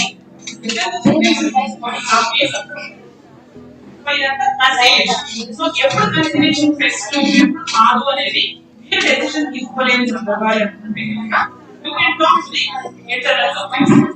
సో కమిటీ మీకు సజెషన్స్ సందర్భాల్లో అసలు కన్సిడరేషన్ వద్దని ఆయన మాట్లాడడానికి రాజపడేది ఆయన కావాలి చేస్తాడు అలానే ఓకే కన్సిడరేషన్ సజెస్ట్ చేయరు డైరెక్ట్ గా formal enquiry. So formal enquiry అంటే మీకు అందరికీ తెలిసింది ఎంక్వైరీ ఎలా జరుగుతారు అవునా? ఇద్దరిని పిలుస్తారు, ఒకరి తర్వాత ఒకరు కలిసి మాట్లాడతారు, ఎవరైనా సాక్షి ఉన్నారేమో అని చూస్తారు, ఏమైనా ఎవిడెన్స్ ఉన్నాయేమో అని గ్యాదర్ చేస్తారు. ఎవిడెన్స్ అంటే ఎలాంటి ఉండొచ్చు? ఇంకా మనం చెప్పుకున్న రాణి స్టోరీలో హోటల్ చేయడం అక్కడ జరిగింది, అక్కడ ఎవిడెన్స్ ఏముంటుంది? ఎవరు లేదు, వీళ్ళిద్దరే ఉంటారు. ఆఫీస్ నుంచి ఒక 3 మనిషి అక్కడ లేదు, కానీ ఎవిడెన్స్ కావాలంటే ఎవిడెన్స్ ఉంటుంది అక్కడ ఉంటుంది. CCTV ఫుటేజెస్ ఉంటాయి, లేకపోతే అక్కడ వెయిటర్స్ ఉండొచ్చు, మేనేజర్ ఎవరు అటెండర్ వీళ్ళిద్దరికి వెళ్ళిపోవడం ఎవరో మీరు గమనించుకుంటారు. ప్రెసెంట్ టెక్నాలజీ ఉంది కాబట్టి ఆ హోటల్కి వెళ్ళి CCTV ఫుటేజ్ చెక్ చేసి ఇందాక నేను చెప్పిన స్టోరీ స్టోరీ నిజంగా నేను డీల్ చేసిన ఒక కంప్లైంట్ జరిగింది. సో ఆ కమిటీ ఆ హోటల్కి వెళ్ళి CCTV ఫుటేజ్ చెక్ చేస్తారు. ఫుటేజ్ చెక్ చేస్తే ఈ అమ్మాయి నేను ఒక స్టాప్ అని చెప్పాను చేయబెట్టాలని చెప్పింది, కానీ ఫుటేజ్ కెమెరా ఎలా అంత క్లియర్ గా తన బాడీ లాంగ్వేజ్ ఏం చేయబెట్టింది ఎలా చేయబెట్టింది అనేది కనబడట్లేదు. కానీ డెఫినెట్ గా బాడీ మూవ్మెంట్స్ లో చేంజ్ అంటే ఏదో జరిగింది, కానీ ఏం జరిగింది అనేది ఫుటేజ్ లో తెలియదు, ఏది మాట్లాడారో తెలియదు, కానీ డెఫినెట్ గా అక్కడ ఏదో తనకి నచ్చిన విధంగా అతను ప్రవర్తించాడు అనేది మాత్రం. ఒక్కొక్కసారి నాకు అర్ధరాత్రి ఫోన్ చేస్తారు, అలాంటప్పుడు కాల్ రికార్డ్స్ చేయొచ్చు. నేను కాల్ రికార్డ్ డెలీట్ చేస్తామనో ఏదేదో స్టోరీతో వస్తాయి. టెక్నాలజీ ఉంది కదండి మనకి, ఎయిర్టెల్ కానీ ఐడియా కానీ ఎక్కడికి వెళ్ళా వాళ్ళు కాల్ రికార్డ్స్ అంటే ఇంటర్నల్ కంప్లైంట్స్ కాబట్టి సివిల్ కోర్టు కొన్ని పవర్స్ కొన్ని ఇచ్చారు. ఎవరైనా సాక్ష్యాన్ని పిలవాలంటే పిలవచ్చు, వాళ్ళు రమ్మన్నప్పుడు వచ్చి కూర్చొని మాట్లాడాలి. ఎంక్వైరీ మీటింగ్స్ లో ఎక్కడికైనా వెళ్ళి ఇలా ఫుటేజెస్ కావాలి, కాల్ రికార్డ్స్ కావాలి, ఇలా ఏం చేయాలన్నప్పుడు ఆ పవర్స్ అన్ని సో ఆ కాల్ రికార్డ్స్ పిలిపించి అతను జరిగేది కరెక్ట్ గా కాదని వాట్సాప్ లో కొంతమంది మెసేజెస్ అయ్యో నేను డిలీట్ చేస్తానండి అంటారు. డిలీట్ చేసినా కూడా ఎంతో కొంత తెలుసుకోవడానికి కొన్ని అవకాశాలు ఉంటాయి. కొన్ని డిలీట్ చేసినప్పుడు ఒక్కొక్కసారి చూడండి, ఫర్ ఎగ్జాంపుల్ డిలీట్ చేస్తారంటారు, వాళ్ళతో చాటింగ్ చేసుకుంటారు. ఒక అమ్మాయి పలానా మార్చి ఫస్ట్ గా ఏదో అసభ్యంగా మెసేజ్ పంపించాడండి, వీడియో పంపించాడు, ఆడియో పంపించాడు అంటున్నాను. ఈయన ఫోన్ లో ఏమో అయ్యేది కాబట్టి ఆయన ఫోన్ తెలిసి దాంట్లో అసలు మార్చ్ ఫస్ట్ అని ఏమీ లేదు, కాన్వర్సేషన్ ఆయన డిలీట్ చేశాడు. రోజు మాట్లాడే వాళ్ళని ఒప్పుకున్నాడు. ఫిబ్రవరి 28th కాన్వర్సేషన్ ఉంది, మార్చ్ 2nd కాన్వర్సేషన్ ఉంది, మార్చ్ 1st కూడా మిస్ అవుతుంది. అక్కడ తెలిసిపోతుంది కదా తను ఏదో మ్యానిపులేట్ చేశాడు, ఏదో క్యాంపింగ్ చేశాడు తెలుసు. సో ఇంటర్నల్ కంప్లైంట్స్ కమిటీలో కొంతమంది లీగల్ నాలెడ్జ్ ఉన్న వాళ్ళు హెచ్ఆర్ నుంచి అంటే మీ అదే కంపెనీలో ఉండే ఇంటర్నల్ కంప్లైంట్స్ కమిటీ కాక స్టడీ ఆఫీసర్ అనేవాడు. సో ఆ కంపెనీలో అంటే అంతర్గత ఫిర్యాదుల కమిటీ అంటారు కదా, ఏ కంపెనీలో కంపెనీ ఆపరేషన్ ఇంటర్నల్ గా సాటిస్ఫై చేసే women presiding officer 2 employee members ఉంటారు కదా, ఆ 2 ఎంప్లాయీ మెంబర్స్ లో ఒక మేల్ పెట్టుకోవచ్చు, ఫీమేల్ ఎంప్లాయీ మెంబర్ పెట్టుకోవచ్చు, అలాగే ఒక ఎక్స్టర్నల్ మెంబర్ కూడా ఉంటారు. అంటే కనీసం 4 ఆ ఇంటర్నల్ కంప్లైంట్స్ కమిటీ అనేది కాన్స్టిట్యూట్ చేయాలి.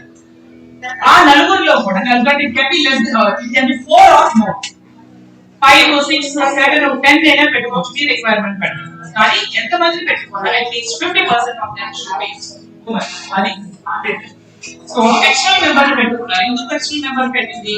సో అంతర్గతంగా లోపల జరిగే కంప్లైంట్స్ అంటే మన కంపెనీ ఎంప్లాయీస్ చేసినప్పుడు ఎక్కడైనా వాళ్ళు కూడా బయస్ అయిపోయి పార్షియాలిటీ చూపించి కేసు డిసైడ్ చేయొచ్చు అన్న అనుమానంతో ఎక్స్టర్నల్ మెంబర్ అంటే థర్డ్ పర్సన్ తీసుకొచ్చి కంపెనీలో కూర్చోబెట్టుకుంటారు. ఆ థర్డ్ పర్సన్ కి కమిటీ మేనేజర్ ఎవరైనా తెలియదు, ఎంప్లాయర్ ఎవరైనా తెలియదు కదా, డిసైడ్ చేసే అవకాశాలు ఎక్కువ. అలాగే ఈ ఇంటర్నల్ కంప్లైంట్స్ కమిటీ అనేది ప్రతి కంపెనీ, ప్రతి ఆర్గనైజేషన్, ప్రతి వర్క్ ప్లేస్ లో కాన్స్టిట్యూట్ చేయాలి. అంటే ఒక కంపెనీకి ఎన్ని బ్రాంచెస్ ఉన్నా, ఎన్ని లొకేషన్స్ ఉన్నా, ఎన్ని డిపార్ట్మెంట్ ఉన్నా, అది గవర్నమెంట్ ఆర్గనైజేషన్ అయినా సరే, ప్రైవేట్ ఆర్గనైజేషన్ అయినా సరే, లేకపోతే నాన్ గవర్నమెంట్ ఆర్గనైజేషన్స్ అయినా సరే, ప్రతి బ్రాంచ్ లో, ప్రతి ఆఫీస్ లో ఇంటర్నల్ కంప్లైంట్స్ కమిటీ అనేది కాన్స్టిట్యూట్ చేయాలి. కానీ లెస్ దాన్ 10 ఎంప్లాయీస్ ఏదైనా బ్రాంచ్ ఇంటర్నల్ కంప్లైంట్స్ కమిటీ అనేది స్పెషల్ గా కాన్స్టిట్యూట్ చేయాల్సిన అవసరం లేదు. ఎందుకంటే మనకి ఎడిషనల్ గా ఈ యాక్ట్ కింద స్థానిక ఫిర్యాదుల కమిటీ, లోకల్ కంప్లైంట్స్ కమిటీ అనేది ఎడిషనల్ గా ప్రతి డిస్ట్రిక్ట్ కి ఒక కమిటీని కాన్స్టిట్యూట్ చేస్తుంది. మీ అందరికీ తెలిసింది.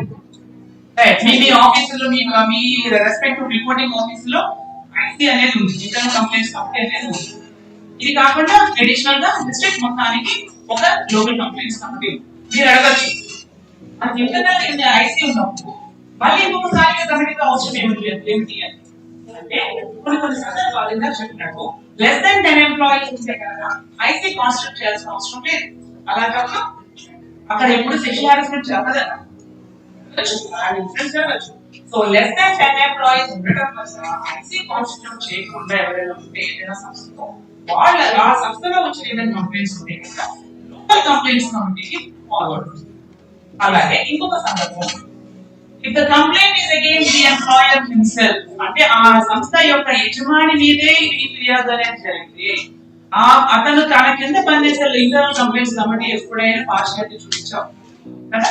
సో ఆ కంప్లైంట్ అనేది యజమాని మీదే ఉంటుంది కదా. అలాగే కంప్లైంట్స్ కూడా internal complaints committee, local complaints committee. So ఈ లోకల్ కంప్లైంట్స్ కమిటీలో కూడా అట్లీస్ట్ 5 మెంబర్స్ ఉంటారు.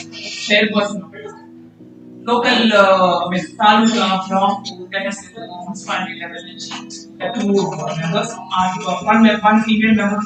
ఇది కాకుండా అడిషనల్ గా 2 ఫీమేల్ మెంబర్స్ ఉంటారు, plus 1 district welfare officer, social welfare officer వాళ్ళని ఈ కమిటీలో.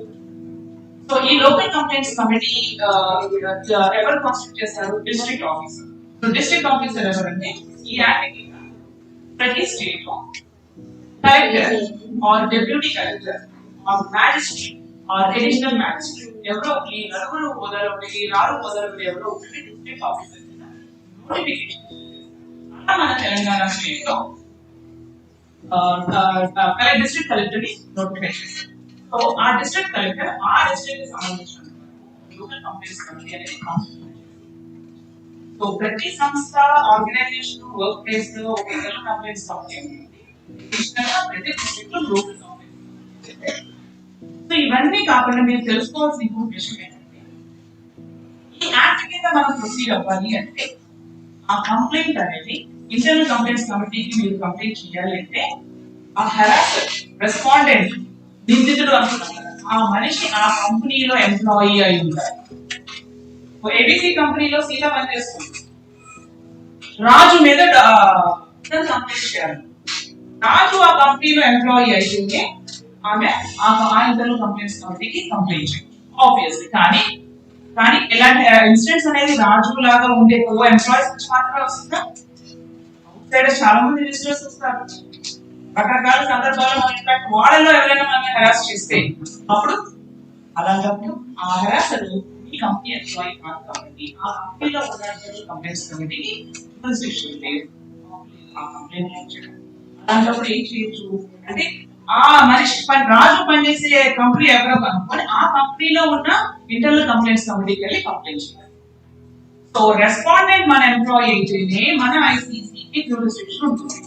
ఆ రెస్పాండెంట్ మన ఎంప్లాయీ కాకుండా ఎక్కడైనా పనిచేస్తుంటే ఆ కంపెనీకి ఫార్వర్డ్ చేయాలి. అంటే ఇప్పుడు నేను ఆల్రెడీ నాకు హెరాస్మెంట్ గురయ్యాను, మళ్ళీ అక్కడికి చేయాలా?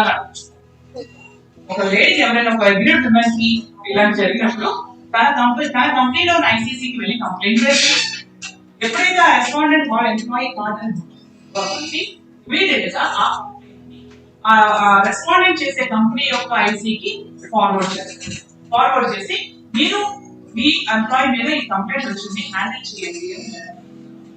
ఆ కంప్లైంట్ ని అక్కడ పంపించే వాళ్ళైతే ఆ కంప్లైంట్ ని హ్యాండిల్ చేయాలి, ఎంక్వైరీ కానీ ఇట్లా నుంచి అక్కడికి వెళ్ళి రోజు కంప్లైంట్ చేయాలంటే కంప్లైంట్ చేయాలన్నా, తర్వాత ఎంక్వైరీలో పార్టిసిపేట్ చేయాలన్నా, మధ్యలో వెళ్ళాలన్నా ఆఫీస్కి, అది ఎక్కడ ఉండొచ్చు, అదేమో ఫైనాన్షియల్ వేయచ్చు. అలాంటప్పుడు మన కంపెనీ అంటే ఆ అమ్మాయి మహిళ పనిచేసే కంపెనీ వాళ్ళు లేదా ఆఫీస్ వాళ్ళు ఆమెకి నెసరీ సపోర్ట్ ఇవ్వాలి. వీళ్ళ తరఫు నుంచి మన ఐసీ తరఫు నుంచి ఒక ఆమెతో పాటు వెళ్ళి వాళ్ళు కమిటీ అంతా ప్రాసెస్ సరిగ్గా చేస్తున్నారా లేదా, సరిగ్గా రెడ్రెసల్ జరుగుతుందా లేదా అనేది మానిటర్ చేసుకుంటూ దానికి పర్సనల్ సపోర్ట్. సో ఏదో ఒక విధంగా ఆ మహిళకి మన ఐసీలో జరిగితే మన ఐసీలో రెడ్రెస్ ఇవ్వాలి, లేదంటే ఆ రెస్పాండింగ్ పనిచేసిన ఆర్గనైజేషన్ రిలీజ్ ఉండడానికి ట్రై చేయాలి. ఒకవేళ ఆ అమ్మాయి ఎంత కాకుండా దట్ లేడీ పోలీస్ కంప్లైంట్, నాకు ఐసీతో ఒకటి నాకు సరిపోదండి, నాకు చాలా అసభ్యం ప్రవర్తించాడు, నేను పోలీసు కూడా చేస్తానంటే రైట్ గో టు. సో తను పోలీస్ కంప్లైంట్ ఇవ్వాలనుకుంటే ఆ సంస్థ ఆమెకు కావాల్సిన necessary local internal for example ఎవరో విజిటర్ వచ్చి నాతో మన కంపెనీ ఎంప్లాయీ చేసినప్పుడు ఇక్కడ ఏమైనా చేయాలి, సీసీటీవీ ఫుటేజ్ ఉండొచ్చు, లేకపోతే వీళ్ళందరూ కావాలి కదా కేసు ముందుకు వెళ్ళాలంటే. సో ఇలాంటివన్నీ అతనికి యాక్సెస్, పోలీసుకి యాక్సెస్ ఇవ్వడము, ఆ అమ్మాయికి యాక్సెస్ ఇవ్వడం, రెస్పాండెంట్ కావాల్సిన ఇన్ఫర్మేషన్ ఇవ్వాలన్నా ఆ సపోర్ట్ అంతా మన కంపెనీ యజమాని ఆమెకి వాళ్ళకి ప్రొవైడ్ చేయాలి. సో ఒక కంప్లైంట్ రెడ్రెసల్ కి కావాల్సిన అన్ని సదుపాయాలు కలిగించడమే యజమాని. సదుపాయాలు అనేది సందర్భాన్ని బట్టి ఒకసారి కమిటీకి ప్రొవైడ్ చేయాలి, ఒక్కొక్కసారి ఆ లేడీకి ఏదైనా ఎవిడెన్స్ కానీ ఏదైనా మ్యాటర్ చేయాలని కలిగి ప్రొవైడ్ చేయాల్సి రావచ్చు. సో ఏదో ఒక విధంగా ఆ రెడ్రెసల్ అనేది పర్ఫెక్ట్ గా ఫెయిర్ అండ్ న్యూట్రల్ మెథడ్ లో జరిగిందా, ఇంపార్షియల్ గా జరిగిందా లేదా అనేది చూడటం అనేది. సో ఈ విధంగా కమిటీని కాన్స్టిట్యూట్ చేసి కంప్లైంట్స్ అన్ని రెడ్రెసల్ కోసం ఎంక్వైరీ కండక్ట్ చేసి కేసుని క్లోజ్ చేయడమే కాకుండా ఆ సంస్థ యొక్క యజమాని రిపోర్టింగ్ అనేది కూడా ప్రాపర్ గా జరుగుతుంది అనేది లేదు చూసుకోవాలి. రిపోర్టింగ్ అనేది ఏంటి, ఎంక్వైరీ జరిగినాక దాని మీద రిపోర్టింగ్ చేయడం అనేది ఒకటైతే, ఇంకొకటి గవర్నమెంట్ కి రిపోర్ట్స్ పంపించారు ఎవ్రీ క్యాలెండర్ ఇయర్ అయిపోయినాక మా సంస్థలో ఇన్ని కేసులు వచ్చినాయి, ఇన్ని క్లోజ్ అయింది, ఇన్ని ఇంకా పెండింగ్ ఉన్నాయి, దాంట్లో ఈ యాక్షన్ తీసుకున్నాము, ఫలానా కేసులు ఈ యాక్షన్ తీసుకున్నాము అనే రిపోర్ట్ అనేది డిస్ట్రిక్ట్ ఆఫీసర్ కి ఎప్పటికప్పుడు రిపోర్ట్స్ పంపిస్తారు. సో మీరు ఇంటర్నల్ కంప్లైంట్స్ కమిటీ మెంబర్స్ అయ్యింది, ఎంతమంది ఉన్నారు ఇక్కడ internal complaints committee members? Okay. So you'll be able to relate well when I'm talking about all these things. Sorry? Okay, nice. Nice to have you here. So, committee అనేది employer కి ఈ report అనేది పంపిస్తుంది. ఈ report ఆధారంగా employer కూడా district officer కి report పంపిస్తారు. అలా అన్ని డిస్ట్రిక్ట్ ఆఫీసర్లు కలిపి మళ్ళీ స్టేట్ గవర్నమెంట్ కి రిపోర్ట్ వస్తుంది. దాని ఆధారంగా వాళ్ళు స్టాటిస్టిక్స్ అనేది మెయింటైన్ చేస్తారు. సో ఈ రిపోర్టింగ్ ఒకటి ఎంక్వైరీ అయిపోయింది, ఎంక్వైరీ కండక్ట్ చేస్తారు, ప్రిన్సిపల్స్ ఆఫ్ నేషనల్ జస్టిస్ ప్రకారం ఎంక్వైరీ అనేది ప్రాపర్ గా కండక్ట్ చేసినాక ఫైనల్ రిపోర్ట్ ఇస్తుంది అన్నమాట. ఆ రిపోర్ట్ లో ఏమేమి జరిగినాయి అంటే ఫ్యాక్ట్స్ ఆఫ్ ద కేస్, ఆ కేసులో జరిగిన విషయాలన్నీ కూడా వచ్చి ఎవరెవరు ఎటువంటి స్టేట్మెంట్స్ చేశారు, కమిటీ ఏమేమి అబ్జర్వ్ చేసింది, అబ్జర్వేషన్స్ ఏంటి, దాని ఆలోచన విధానం ఎలా జరిగింది, ఎందుకు ఈ డెసిషన్ తీసుకున్నాము, అది ప్రూవ్ అయింది అంటున్నామా, ప్రూవ్ కాలేదంటున్నామా, ఎందుకు ప్రూవ్ అయింది, ఎందుకు ప్రూవ్ కాలేకపోయింది, ఇలాంటి విషయాలన్నీ ఆ రిపోర్ట్ లో రాసి ఎంప్లాయర్ కి రిపోర్ట్ ఇవ్వాలి. సో ఆ రిపోర్ట్ లో చివర రికమెండేషన్స్ అనేది కూడా కంప్లైంట్స్ కమిటీ అనేది చేయాలి. ఆ రికమెండేషన్స్ ఏంటి, ఆ కంప్లైంట్ ప్రూవ్ అయింది అనుకోండి, తను చేసిన ఆరోపణలు ప్రూవ్ అయితే కనుక ఈ మనిషి మీద ఎటువంటి యాక్షన్ తీసుకోండి అని చెప్పి దాంట్లో రికమెండేషన్ చేస్తారు. ఒకవేళ ఆ కంప్లైంట్ అనేది ప్రూవ్ కాలేదు, అదే విషయం దాంట్లో రాస్తారు, ఈ కంప్లైంట్ ప్రూవ్ అవ్వలేదు, so no action can be taken on this person అని చెప్పి అదే రాస్తారు. సో ఆ రికమెండేషన్ చేయడం అనేది యాక్షన్స్ అనేది ఎలాంటి పనిష్మెంట్స్ ఇవ్వచ్చు అంటే can be ranging from simple verbal warning to termination functions. So అతని పిలిచి వార్నింగ్ ఇవ్వడం, లేకపోతే వేతన వార్నింగ్ ఇవ్వడం, or else it can be withholding of promotions or withholding of increments or demotion or verbal warning or reprimand or censure or termination of service, లేకపోతే counselling session పంపించడం, లేకపోతే community service చేయించడం, దానికి ఏదో ఒక పనిష్మెంట్ ఇంపోజ్ చేసే power ఇదంతా కాకుండా కంప్లైంట్ ఇచ్చినాక ఎంక్వైరీ జరగడానికి ఇంత టైం 90 days లో కంప్లీట్ అనేది 90 days లో ఇంక్వైరీ కంక్లూడ్ చేయాలి. ఈ 90 days లోపల కంక్లూడ్ చేసి రిపోర్ట్ అనేది రిపోర్ట్ ఇచ్చినాక 60 days లోపల ఎంప్లాయీ ఆ రికమెండేషన్స్ ని ఇంప్లిమెంట్ చేయాలి. అంటే మీరు ట్రాన్స్ఫర్ చేయండి, డిమోషన్ ఇవ్వండి, మన ఏదో రికమెండేషన్స్ ఇస్తుంది కదా, కాబట్టి ఆ రికమెండేషన్స్ 60 days లోపల ఇంప్లిమెంట్ చేయాలి. ఇలా చేసిన తర్వాత కేసులు ఉన్న పార్టీస్ ఉంటారు కదా, ఆ హెరాసర్ కానీ ఆ ఇగ్నోర్ కానీ ఇంకా ఎవరికి సాటిస్ఫాక్షన్ ఏదో విషయాన్ని పట్టించుకోలేదు, నేను ఇంత ఇన్ని రిజల్ట్ చూపిస్తున్నా అతన్ని గిల్టీ కాదు అని ఫ్రీగా వదిలేశారు. ఎవరికైనా ఇంకా ఇష్యూ అపీల్కి వెళ్ళచ్చు. So appeal the appellate industrial tribunal అనేది ఆ ఇండస్ట్రియల్ ట్రిబ్యునల్ ఒక్కొక్క స్టేట్ లో ఒక్కొక్క అథారిటీ. మనకి తెలంగాణలో ఇండస్ట్రియల్ ట్రిబ్యునల్ ని అపీలేట్ అథారిటీ ఉంది, నోటిఫికేషన్ ఆ అపీలేట్ అథారిటీకి వెళ్ళి మళ్ళీ 90 days లోపల అపీల్ చేస్తుంది. ఎంత కాకుండా కంప్లైంట్ ఎంక్వైరీ చేసినాక ఎంక్వైరీ జరుగుతున్నప్పుడు ఒకసారి కమిటీకి ప్రతి కేసులో ఆ రెస్పాండెంటే గిల్టీ, ఆ రెస్పాండెంటే తప్పు చేశాడు అనే ఒక విషయమే బయటపడుతుంది. ఒకసారి ఆ కంప్లైంట్ కూడా మలీషియస్ కంప్లైంట్ లేదా ఫాల్స్ కంప్లైంట్ అవ్వచ్చు. అంటే ఆ లేడీకి అది ఏమంటారు ఆరోపణలు నిజం కాదని తెలిసిందా, అవన్నీ తను కావాలని ఆ మనిషిని బుక్ చేయడానికి ఆ కంప్లైంట్ రేస్ చేసిందని తెలిసిందంట. ఫాల్స్ కంప్లైంట్ అని తెలిస్తే కనుక కమిటీ ఆ లేడీ మీద కూడా పనిష్మెంట్ కంప్లైంట్ చేసిన ప్రతిసారి రెస్పాండెంట్ మీద పనిష్మెంట్ ఇవ్వాలి. ఆ కేసు ఇంక్వైరీ కండక్ట్ చేసి ఆ ఆరోపణలని రుజువైతేనే ఆ రెస్పాండెంట్ మీద పనిష్మెంట్ అనేది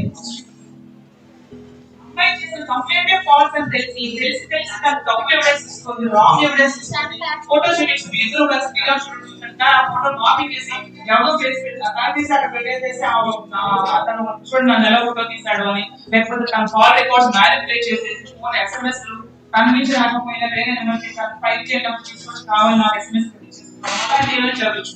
సో ఫాల్స్ ఎవిడెన్స్ క్రియేట్ చేసి పెట్టిందని తెలిసిన, ఫాల్స్ అలిగేషన్స్ అని తెలిసినా కూడా కంప్లైంట్ ఆ కమిటీ ఆమె మీద ఎంక్వైరీ కండక్ట్ చేసి ఫర్దర్గా ఎంక్వైరీ కండక్ట్ చేసి తన మీద కూడా పనిష్మెంట్. సో యాక్చువల్ గా ఈ ప్రావిజన్ అనేది భయపడి కొంతమంది కంప్లైంట్ చేయడానికి భయపడతారు. ఎందుకంటే చివరికి నాదే తప్పని తెలుస్తారు. ఎందుకు వచ్చింది అది చాలా పవర్ఫుల్ అంట. కంప్లైంట్ వచ్చినంత మాత్రాన ఆ భయం మీద పెట్టుకోవాలి. ప్రాపర్ ఎంక్వైరీ జరగకపోతే కనుక అపీల్ అనే అవకాశం ఉన్నది. కాబట్టి నేను అక్కడైనా మీ పాయింట్ ప్రూవ్ చేసుకోవచ్చు. అలాగని కంప్లైంట్ రేస్ చేసినప్పుడు ఆ కంప్లైంట్ అడ్రస్ చేసేది మీ కంపెనీలో ఉన్న ఉద్యోగులు మాత్రమే కాదు, మీ సంస్థలో ఉన్న ఉద్యోగులు మాత్రమే కాదు, ఎక్స్టర్నల్ పర్సన్ కూడా కాబట్టి అది ఇంపార్షియల్ అండ్ ఫెయిర్ ఎంక్వైరీ జరగడానికి చాలా అవకాశం ఉంది. అది జరుగుతుంది. సో నిర్భయంగా వెళ్ళి మీ కంప్లైంట్ ని రేస్ చేయండి.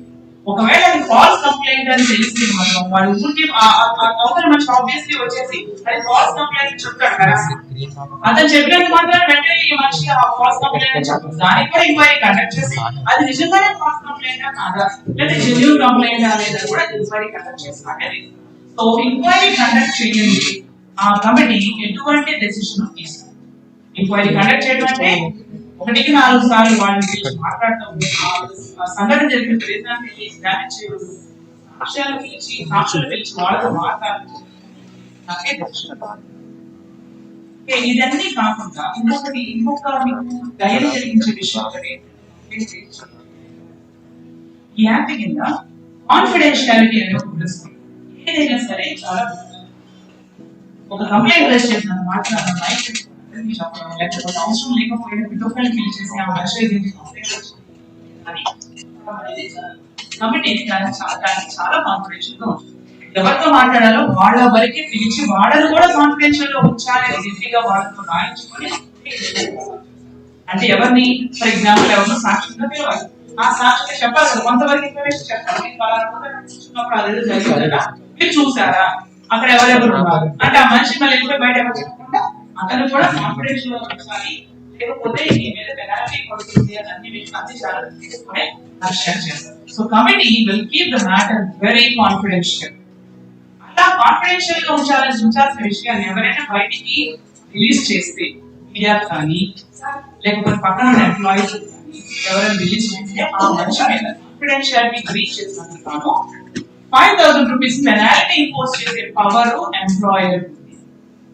సో ఆ కమిటీని అరేంజ్మెంట్స్ చేసి లేకపోతే పక్కన ఆ డాక్యుమెంట్స్ అని ప్రొవైడ్ చేసేవాడు లేకపోతే ఎవరైనా సరే ఎవరికి విషయం వింటే వాళ్ళకి బయటకి చెప్పాలనుకోండి ఆ విషయాన్ని వాళ్ళు చెప్తే ఆ మనిషి మీద పెనాల్టీ ఇంపోజ్ చేయొచ్చు. సో ఆ భయంతో ఎవరు ఈ విషయాన్ని బయటికి చెప్పకూడదు. సో ఆ ఇంటర్నల్ కమిటీ మెంబర్స్ ఉన్నారు వాళ్ళ విషయం బయటికి చేరవేసిన వాళ్ళ మీద కూడా పెనాల్టీ. ఎంప్లాయర్ వాళ్ళ బయటికి పోయింది విషయం కూడా వాళ్ళ మీద కూడా పెనాల్టీ పడే అవకాశం. సో పెనాల్టీ అనేది ఇంపోజ్ చేసే ఆ పవర్ కమిటీకి ఎంప్లాయర్ ఇచ్చారు కాబట్టి ఈ కంపెనీ యాక్ట్ కింద కంప్లైంట్ రేజ్ చేయాలంటే ఏ మహిళ అయినా ఏ బాధితురాలైనా ధైర్యంగా కంప్లైంట్. సో ఈ యాక్ట్ యొక్క మెయిన్ ఉద్దేశం నిరోధం, నిషేధం, ఉపశమనం అంటే పరిహారం. సో ఫస్ట్ ఏంటంటే ఈ సెక్షువల్ హారాస్మెంట్ అనేది నా వర్క్ ప్లేస్ లో ఎక్కడ జరగకూడదు అని ప్రొహిబిషన్ చేస్తూ ఎంప్లాయర్ ఒక పాలసీని క్రియేట్ చేస్తారు. అలాగే మీ గవర్నమెంట్ ఆఫీసుల్లో కూడా మీకు పాలసీ ఆ పాలసీ మీరు చూస్తే ఇప్పుడు దాకా మనం డిస్కస్ చేస్తున్న మ్యాటర్ మొత్తం దాంట్లో డీటెయిల్ గా రాస్తారు. కంప్లైంట్ ఎవరు రేస్ చేయొచ్చు, ఎలా రేస్ చేయాలి, ఎక్కడ రేస్ చేయాలి, ఎప్పుడు రేస్ చేయాలి, ఎలా ఎంక్వైరీ కండక్ట్ చేస్తారు, ఎంక్వైరీ కండక్ట్ చేసిన కాన్సిక్వెన్స్ ఎలా ఉంటుంది అవన్నీ ఆ పాలసీలో రాస్తారు. లేదు మీ యాక్ట్ 2013 యాక్ట్ ఉంది కదా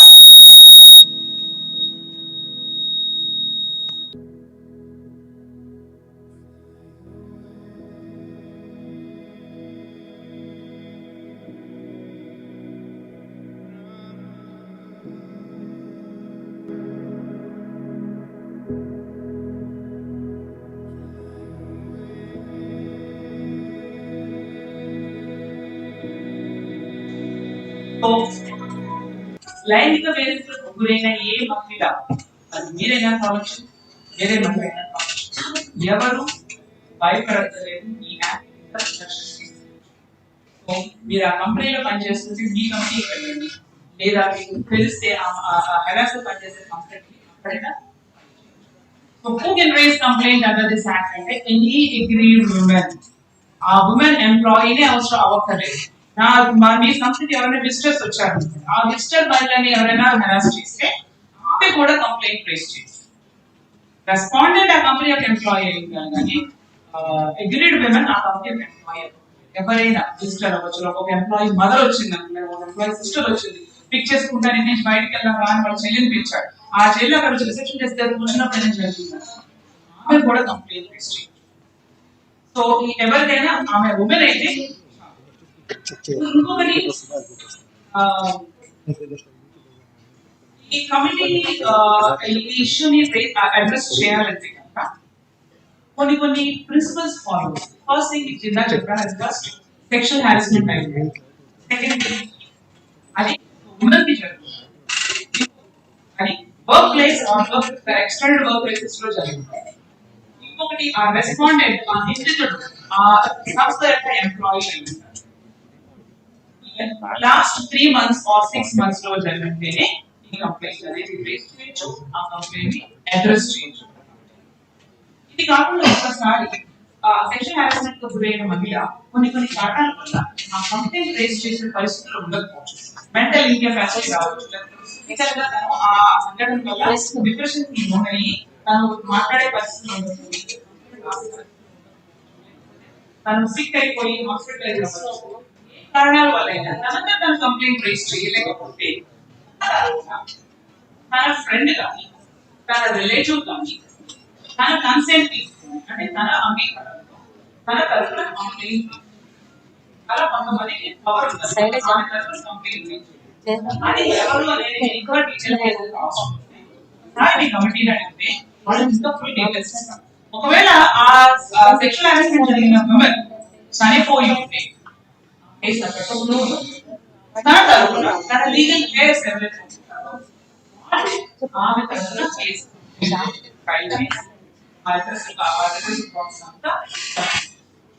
So, agreed women or a complainant on her behalf can raise a complaint and pursue the process.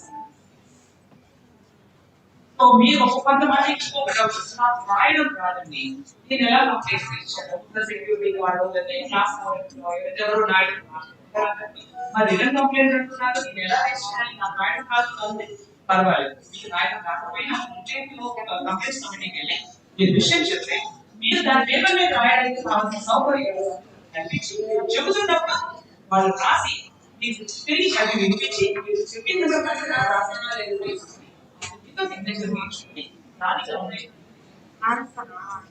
ఇంకొక సందర్భాల్లో ఒక సంఘటన మాత్రమే జరగదు, ఒక పీరియడ్ ఆఫ్ టైం పలు సందర్భాల్లో అతను హరాస్ చేసేయచ్చు. 2017 లో ఒకసారి తాతయ్యలో కామెంట్ చేశారు, 2018 లో నాకు పంచుకున్నాడు, 2018 చివరిలో ఇంకొకటి జరిగింది, 19 లో జరిగింది, రీసెంట్ గా లాస్ట్ మంత్ జరిగింది అంటారు. సో అలా సిరీస్ ఆఫ్ ఇన్సిడెంట్స్ ఉన్నప్పుడు లాస్ట్ ఇన్సిడెంట్ ఏదైతే ఉంటుందో అప్పటి నుంచి 3 months 6 months పీరియడ్ క్యాలిక్యులేట్ చేస్తారు. ఇలా చేసినప్పుడు లాస్ట్ మంత్ లో జరిగిందనే టైం లిమిట్ ఉంది కాబట్టి ఆ కంప్లైంట్ మనం హ్యాండిల్ చేయొచ్చు. అలా హ్యాండిల్ చేసి 2017 లో ఉన్న విషయం 18 లో ఉన్నవి అన్ని కలిపి మనం ఆరోపణలని కన్సిడర్ చేయొచ్చు. కానీ 3 months లో ఏమీ లేదు, 2017 లో జరిగింది అప్పుడు డైరెక్ట్ ఆ కంప్లైంట్స్ కమిటీని హ్యాండిల్ చేయాలి, ఎందుకంటే టైం లిమిట్ సో అలాంటప్పుడు దానికి నెసరీ సపోర్ట్ ఏంటంటే మీ సంస్థలో వేరే ఎంక్వైరీస్ చేసే ప్యానల్స్ ఉంటాయి కాబట్టి ఆ కమిటీని ఫార్వర్డ్ చేసి ఆ కంప్లైంట్ ని క్లోజ్ చేస్తారు. ఆ ఇంటర్నల్ కంప్లైంట్స్ కమిటీ ముందు ఆ కేసు సో ఇవన్నీ మీరు ఇప్పుడు విన్నారు కదా, ఇంకా మీకు అడిగిన సెకండ్ సెట్ ఆఫ్ క్వశ్చన్స్ ఉన్నాయి కదా, కళ్ళు మూసుకొని నా దాంట్లో చెప్పండి లేదు. కొంతమంది అప్పుడు హెసిటేట్ చేశారు, కొంతమంది చాలా ధైర్యంగా సమాధానం చెప్పారు. ఇప్పుడు మీరు ఆ సమాధానం చెప్తారా? ఇప్పుడు ఇందాక అడిగే క్వశ్చన్స్ ఇప్పుడు మీకు ఎవరైనా అక్కడ వాళ్ళు జరిగేది సెక్షువల్ హారాస్మెంట్ కాదా నాకు తెలియదు, ఎందుకు సైలెంట్ ఉంటుందో అనుకుంటారు. కానీ సెక్షువల్ హారాస్మెంట్ కాదు ఇది తెలుసు వాళ్ళకి. ఇప్పుడు నేను అడిగిన క్వశ్చన్స్ ఇందాక అడిగిన క్వశ్చన్స్ ఇప్పుడు మీలో ఎవరికైనా ఆన్సర్ చేయొచ్చుగా? ఇందాక చేయొద్దు కానుకోని వాళ్ళు ఇప్పుడు మీరు ధైర్యంగా మీరు చెప్పగలిగి ఏమంటారంటే మీకు ఆ నాలెడ్జ్ వచ్చిందా, ధైర్యం వచ్చిందా? Sexual harassment really is not a one-time story for us. Working is a daily story. Somewhere, at any point of time, somewhere, some lady is unable to this harassment. So, on this great occasion of celebrating our International Women's Day, I request all of you to be knowledgeable on this case, on this sexual harassment law, and try to utilize it. ఈ act కింద మీకు అవసరం పడుతుంది, వేరే వాళ్ళకి అవసరం. Women's day అంటే gathering banners పెట్టుకొని షేక్ హ్యాండ్ ఇచ్చుకొని మెసేజ్ పంపించుకోవడం. విమెన్ ఎంపవర్మెంట్ కి కావాల్సిన విషయాలు ఏమైనా ఉన్నాయేమో తెలుసుకోవడం. విమెన్స్ డే అంటే మనం ఎవరో బర్త్డే ఇలా అనేది సెలబ్రేట్ చేసిన బర్త్డే తెలుసుకోవాలి, సందర్భాన్ని పరిశీలించుకోవడంలో ఒకదాని విషయాలు తెలుసుకుంటాము, లేకపోతే అందరూ కలిసి ఒక్కొక్కరికి చెప్పుకుంటాం తెలుసుకుంటాం. ఇప్పుడు మీకు ఎవరికైనా ఈ టాపిక్ మీద డౌట్స్ ఉన్నా మీరు అడ్వైస్ కావాలన్నా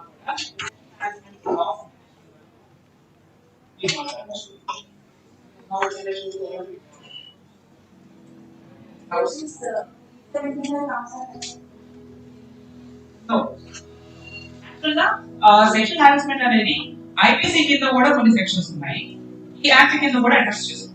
సో ఈ యాక్ట్ కింద మనకి రైట్ ఉంది అనుకుంటే ఈ యాక్ట్ కింద వస్తే ఈజీగా అయిపోతుంది. వద్దు మనకి ఈ యాక్ట్ సెట్ అవ్వదు, టైం లిమిట్ దాటిపోయిందో, లేదా రెస్పాండెంట్ మన కంపెనీ కాదు, లేకపోతే నా కంపెనీ మీద నాకు నమ్మకం లేదనుకునే కొన్ని కారణాల వల్ల ఐపీసీ కింద పోలీస్ కంప్లైంట్ ఇవ్వడానికి ఏ అనే ప్రావిజన్ మన ఈ నిర్భయ ఇన్సిడెంట్ తర్వాత కొత్తగా ప్రావిజన్ రిసర్చ్ చేస్తాం. సో దాని కింద వాళ్ళు ఇన్వాల్వ్ చేస్తారు. అదర్ అఫెన్సెస్ ఉంటాయి. మీరు చెప్పినట్టు రేప్ అనేది కూడా జరిగి ఉంటే కనుక ఈ యాక్ట్ కింద వచ్చేస్తుంది. సో ఎప్పుడైతే కమిటీకి వచ్చి ఒక కంప్లైంట్ వచ్చినప్పుడు దాంట్లో సింపుల్ అంటే చిన్న వేధింపు పెద్ద వేధింపు అనేది కాదు, అది చిన్నదైనా పెద్దదైనా కమిటీ అడ్రస్ చేయొచ్చు. కానీ దాంట్లో ఏదైనా సీరియస్ అఫెన్సెస్ ఉన్నాయంటే రేపు సెక్షువల్ అసల్ట్ ఇలాంటి మీరు హ్యాండిల్ చేస్తూ అడిషనల్ గా ఆ కంప్లైంట్ ని పోలీసులు కూడా ఫార్వర్డ్ చేయాలి. ఎందుకంటే ఆమెకు తెలియకపోవచ్చు, దానికి పోలీస్ దగ్గరికి వెళ్ళే హక్కు అనుకుంటుందని తెలియకపోవచ్చు, లేకపోతే ధైర్యం లేకపోవచ్చు. ఆమెకి కావాల్సిన నాలెడ్జ్ ధైర్యం ఇవ్వడమే సో కమిటీలో జరుగుతున్న ప్రాసెస్ కి అడిషనల్ గా పోలీసులు కూడా కేసు ఫార్వర్డ్ చేస్తారు. సో సెక్షువల్ హారాస్మెంట్ జరిగినప్పుడు అది ఐపీసీ ఆఫీసర్ అవ్వచ్చు, కాకపోవచ్చు. అయినా అవ్వకపోయినా మన యాక్ట్ కింద మాత్రం రెడ్రెసల్ అనేది సో అది 509 ఉంది. మీరు ఇందాక 375 ఉంది. 354 A B C D ఎలా అని జస్ట్ 354. సో ఈ యాక్ట్ అనేది మనకి నిర్భయ ఇన్సిడెంట్స్ అన్నమాట. క్రిమినల్ అమెండ్మెంట్ యాక్ట్ ఆఫ్ 2013 కింద ఒక ఈ యాక్ట్ కింద మనకి ఉంది. సో బయటికి వెళ్ళి రెడ్రెసల్ తీసుకోవడానికి ఇష్టపడిన వాళ్ళు లేదా భయపడే వాళ్ళు మీరు అక్కడ వెళ్ళడానికి భయపడిన ఇంటర్నల్ గా ఈజీగా క్విక్ గా సాల్వ్ చేసుకునే మెథడే ఈ యాక్ట్.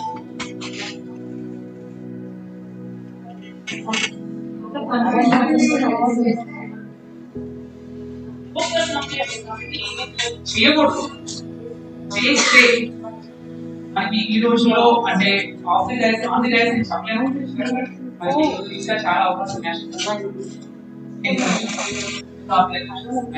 వాళ్ళ దగ్గర అయితే డెఫినెట్ గా ఏ లోకల్ కంప్లైంట్స్ మీరు చెప్పిన విషయం ఇంకో క్వశ్చన్ రావచ్చు. ఇంటర్నల్ కంప్లైంట్స్ కమిటీ హ్యాండిల్ చేయకపోతే ఏం చేయాలండి? సో మీ ఇంటర్నల్ కంప్లైంట్స్ కమిటీ హ్యాండిల్ చేయకపోతే మీరు లోకల్ కంప్లైంట్స్ కమిటీకి వెళ్ళడానికి అది అపిలేట్ అథారిటీ కాదు. ఐటీసీ నుంచి నమ్మకపోతే ఎల్సీసీ వెళ్ళడం కాదు, కంపల్సరీగా ఇక్కడ చేయాలి. చేయకపోతే మీరు ఎల్సీసీకి కంప్లైంట్ చేస్తారు. మీ ఐసీసీకి రాస్తారు ఫలానా కంప్లైంట్ వచ్చి మీరు ఎందుకు తీసుకోలేదు చేయండి అని చెప్తూ వాళ్ళు ఇన్స్ట్రక్షన్స్ ఇచ్చి కేసు ఇష్యూ చేసి కోర్టులో కేసు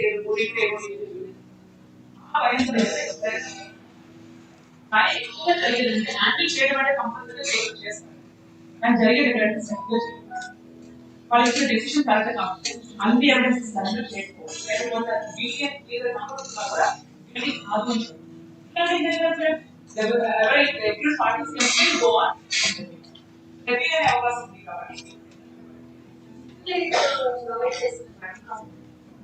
లీగల్ ఎయిడ్ ప్రొవైడ్ చేయడం అంటే బయట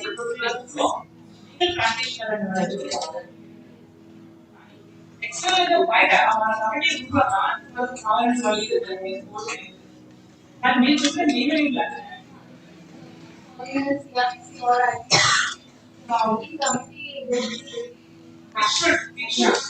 providing necessary legal support or any kind of support. Police station వెళ్ళాలి, ఆ రోజు వన్ డే కావాలి, డాక్యుమెంట్స్ కావాలి, సపోర్టింగ్ ఆ డాక్యుమెంట్స్ లేదా పోలీస్ వాళ్ళు వస్తారు కంప్లైంట్ ఇచ్చి పోలీస్ వాళ్ళు డాక్యుమెంట్స్ కాబట్టి should provide necessary support either to the police or to the counselor.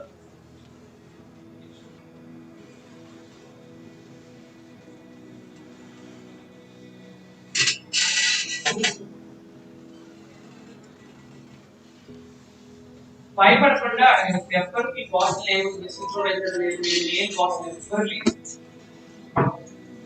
ఇక్కడ మాట్లాడినప్పుడు మీరు భయపడతారు లేదు, మీ కమిటీ దగ్గరికి వెళ్ళి ధైర్యంగా కూర్చొని మాట్లాడండి.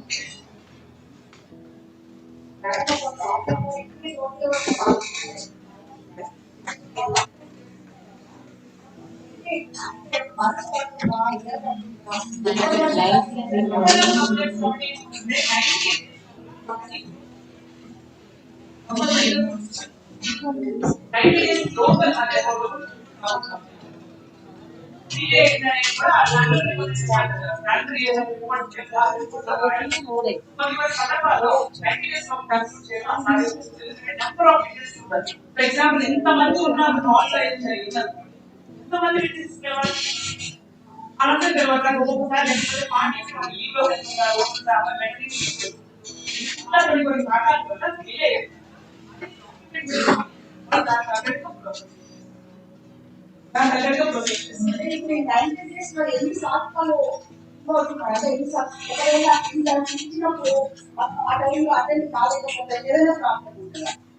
డెఫినెట్ గా ఉంటుంది. అంటే మనకి ఎక్స్పార్టీ ప్రొసీడింగ్స్ అనేది ఐసీ కానీ ఎల్సీ కానీ. ఫర్ ఎగ్జాంపుల్ రెస్పాండెంట్ పిలిచాం, 2 సార్లు పిలిచాం, 3 సార్లు నోటీసులు పంపిస్తున్నావు, ఎంత చేసినా నాకు రావట్లేదు అనుకున్నప్పుడు దానికి 3 times నోటీస్ పంపించి ఫైనల్ గా 15 days టైం ఇచ్చి ఒక 3 consecutive meetings కి అతను అటెండ్ అవ్వలేదు అనుకుంటే ఫైనల్ గా 15 days నోటీస్ పీరియడ్ ఇచ్చి మీరు పలానా రోజు పలానా టైంకి ఈ నోటి మీరు అటెండ్ అవ్వకపోతే కనుక ఈ కేసుని ఎక్స్ పార్టీ కన్క్లూడ్ చేస్తాము అని చెప్పచ్చు. అంటే అతని ఆబ్సెన్స్ లో అతను రాకుండా తను మాట్లాడకుండా తను ఏమి చెప్పకుండా తన ఆబ్సెన్స్ లో మనం కేసు కన్క్లూడ్ చేయొచ్చు. What ever material is available in our hands, మనకి ఎవరైతే ఎంతవరకు ఇన్ఫర్మేషన్ మనకి యాక్సెస్ ఉంటుందో ఆ ఇన్ఫర్మేషన్ బేస్ చేసుకొని మనం కేసు కన్క్లూడ్ చేయొచ్చు. కానీ అతనికి నోటీస్ పంపించినాకే చేయాలి. అది అలా రెస్పాండింగ్ కాదు, ఈ కంప్లైంట్ రేజ్ చేసిన మహిళ కూడా ఒక్కొక్కసారి యాక్సిడెంట్ అవుతుంది. అలాంటప్పుడు కూడా ఎక్స్పర్ట్ ప్రొసీడింగ్స్ చేసుకోవచ్చు. Thank you very much doctor madam Sridevi గారు. మేడం చాలా చక్కగా sexual harassment of women on work places గురించి చెప్పారు. ఇంటర్నల్ కమిటీస్, అదే విధంగా లోకల్ కంప్లైంట్స్ కమిటీస్ ఏ విధంగా మనం ఏర్పాటు చేసుకోవాలో చెప్పారు. మనం అందరం కూడా ఉమెన్ ఎంప్లాయీస్ గా గవర్నమెంట్ మనకి ఇచ్చినటువంటి ఒక మంచి చట్టంగా దీన్ని sexual harassment of women on work places గా చెప్పుకోవచ్చు. ఇది మనకు ఒక గిఫ్ట్. ఆ గిఫ్ట్ ని మనకి చక్కగా ఎక్స్ప్లెయిన్ చేశారు. మేడం కి ప్రత్యేకమైనటువంటి ధన్యవాదాలు ఉన్న వాళ్ళందరం కూడా ఎంప్లాయీస్ కాబట్టి మన దగ్గర మన ఆఫీసెస్ లో ఇంటర్నల్ కంప్లైంట్స్ కమిటీ ఉందా లేదా, అదే విధంగా లోకల్ కంప్లైంట్ కమిటీ అంటే మేడం ఫామ్ చేశారు కాబట్టి ఆల్రెడీ మనం ఒకసారి మనం చెక్ చేసుకోవాలి. మన దగ్గర 10 మంది కన్నా ఎక్కువ మంది ఎంప్లాయీస్ ఉన్నప్పుడు మనం ఖచ్చితంగా ఇంటర్నల్ కమిటీని మనం అందరం కూడా ఫామ్ చేయాలి. ఈ చాలా సందర్భాల్లో నేను కూడా చూడడం జరిగింది, కొన్ని కంప్లైంట్స్ రావడం జరిగింది సాఫ్ట్వేర్ కంపెనీస్ నుంచి. అదే విధంగా వాళ్ళు రిమూవ్ చేయడం కూడా జరిగింది. ఎవరైతే ఈ విధంగా సెక్షువల్ హెరాస్మెంట్ కి గురి చేశారో లేడీ ఎంప్లాయీస్ ని, ఆ విధంగా వాళ్ళని రిమూవ్ చేయడం కూడా జరిగింది. ఇట్లాంటివన్నీ కూడా మనం ఇంకా యూజ్ చేసుకొని ముందుకెళ్ళాలని కోరుకుంటున్నాను.